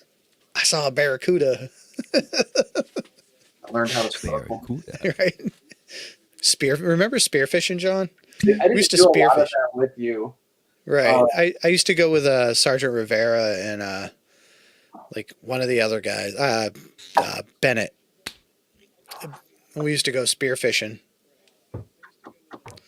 Another pour chip? Yeah, this is my nightcap. Hey, Okay. John, I will say, if you do come in this area, you have to do I the saw State that. Line Whiskey Yeah, I Tour. was watching that earlier. Yes. I mean, Old Glory get a is stave. something to behold, man. Old Glory is good. Casey Jones is good. MB can't- Rollin I can't wait is to good. try some Casey Jones. I've had the Dude, MB Roland and the Old Glory. I can't wait for the Casey Jones. A 2.5-year-old bourbon is pretty up there. Not gonna lie, it's pretty good. I was an ops at the school, so I got to do the cold weather leader course. Camping out in 50 below. Yeah, dude. Nope. So That sound good. when to I was me. in headquarters company AMFL in Mannheim, Germany, we're like the NATO unit or whatever. We did that in Norway. Yeah, it was. I don't know. I hate the cold. It was not fun. Yeah, That It 3-layer was- system sucks. Not dude. gonna It lie. was badass training, especially the Norwegians were teaching it, and they're like crazy. Mm-hmm. You know, like compared to like they're like. I like to consider myself a safety third kind of guy. They're like a safety fourth or fifth. Like they're like a little bit crazier than me, which is kind of scary.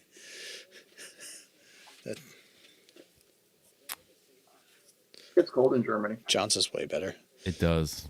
I've been to Poland, Germany. John's.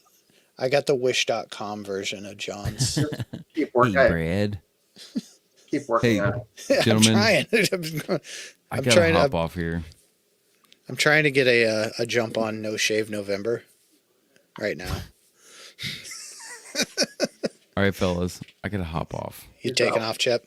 Yeah, All right, buddy. John, great meeting you, man. Yep. Yeah. We'll have to hook up at some point.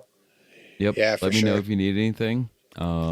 Hero Selection, Jack Daniels. I So, can get that pretty much John, anytime. did you say you were going down to Kentucky in March? Yeah, I'm going down to Green River. So I'm going to Owensboro. Well, So I just looked at it, you're 2 hours south of there.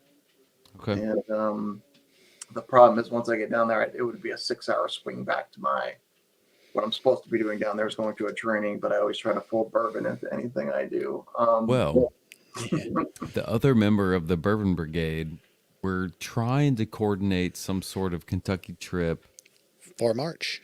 in March. So we would be in the Bardstown area. I'd imagine that's where we would stay. Kevin, what's the percentage of possibility of coming down for 2 days, maybe 3 days at the most? Pretty good, Okay. I think. If y'all As can long make as- it happen, As I long will as my make it happen. overtime is right. So, Sean, if you're still here, whoever's left,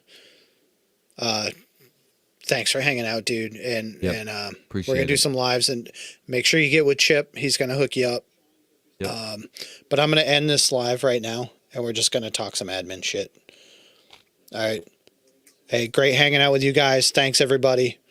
Remember to subscribe, like, whatever platform you're on, do the things with the stuff and click the Please. things. And we'll see you soon.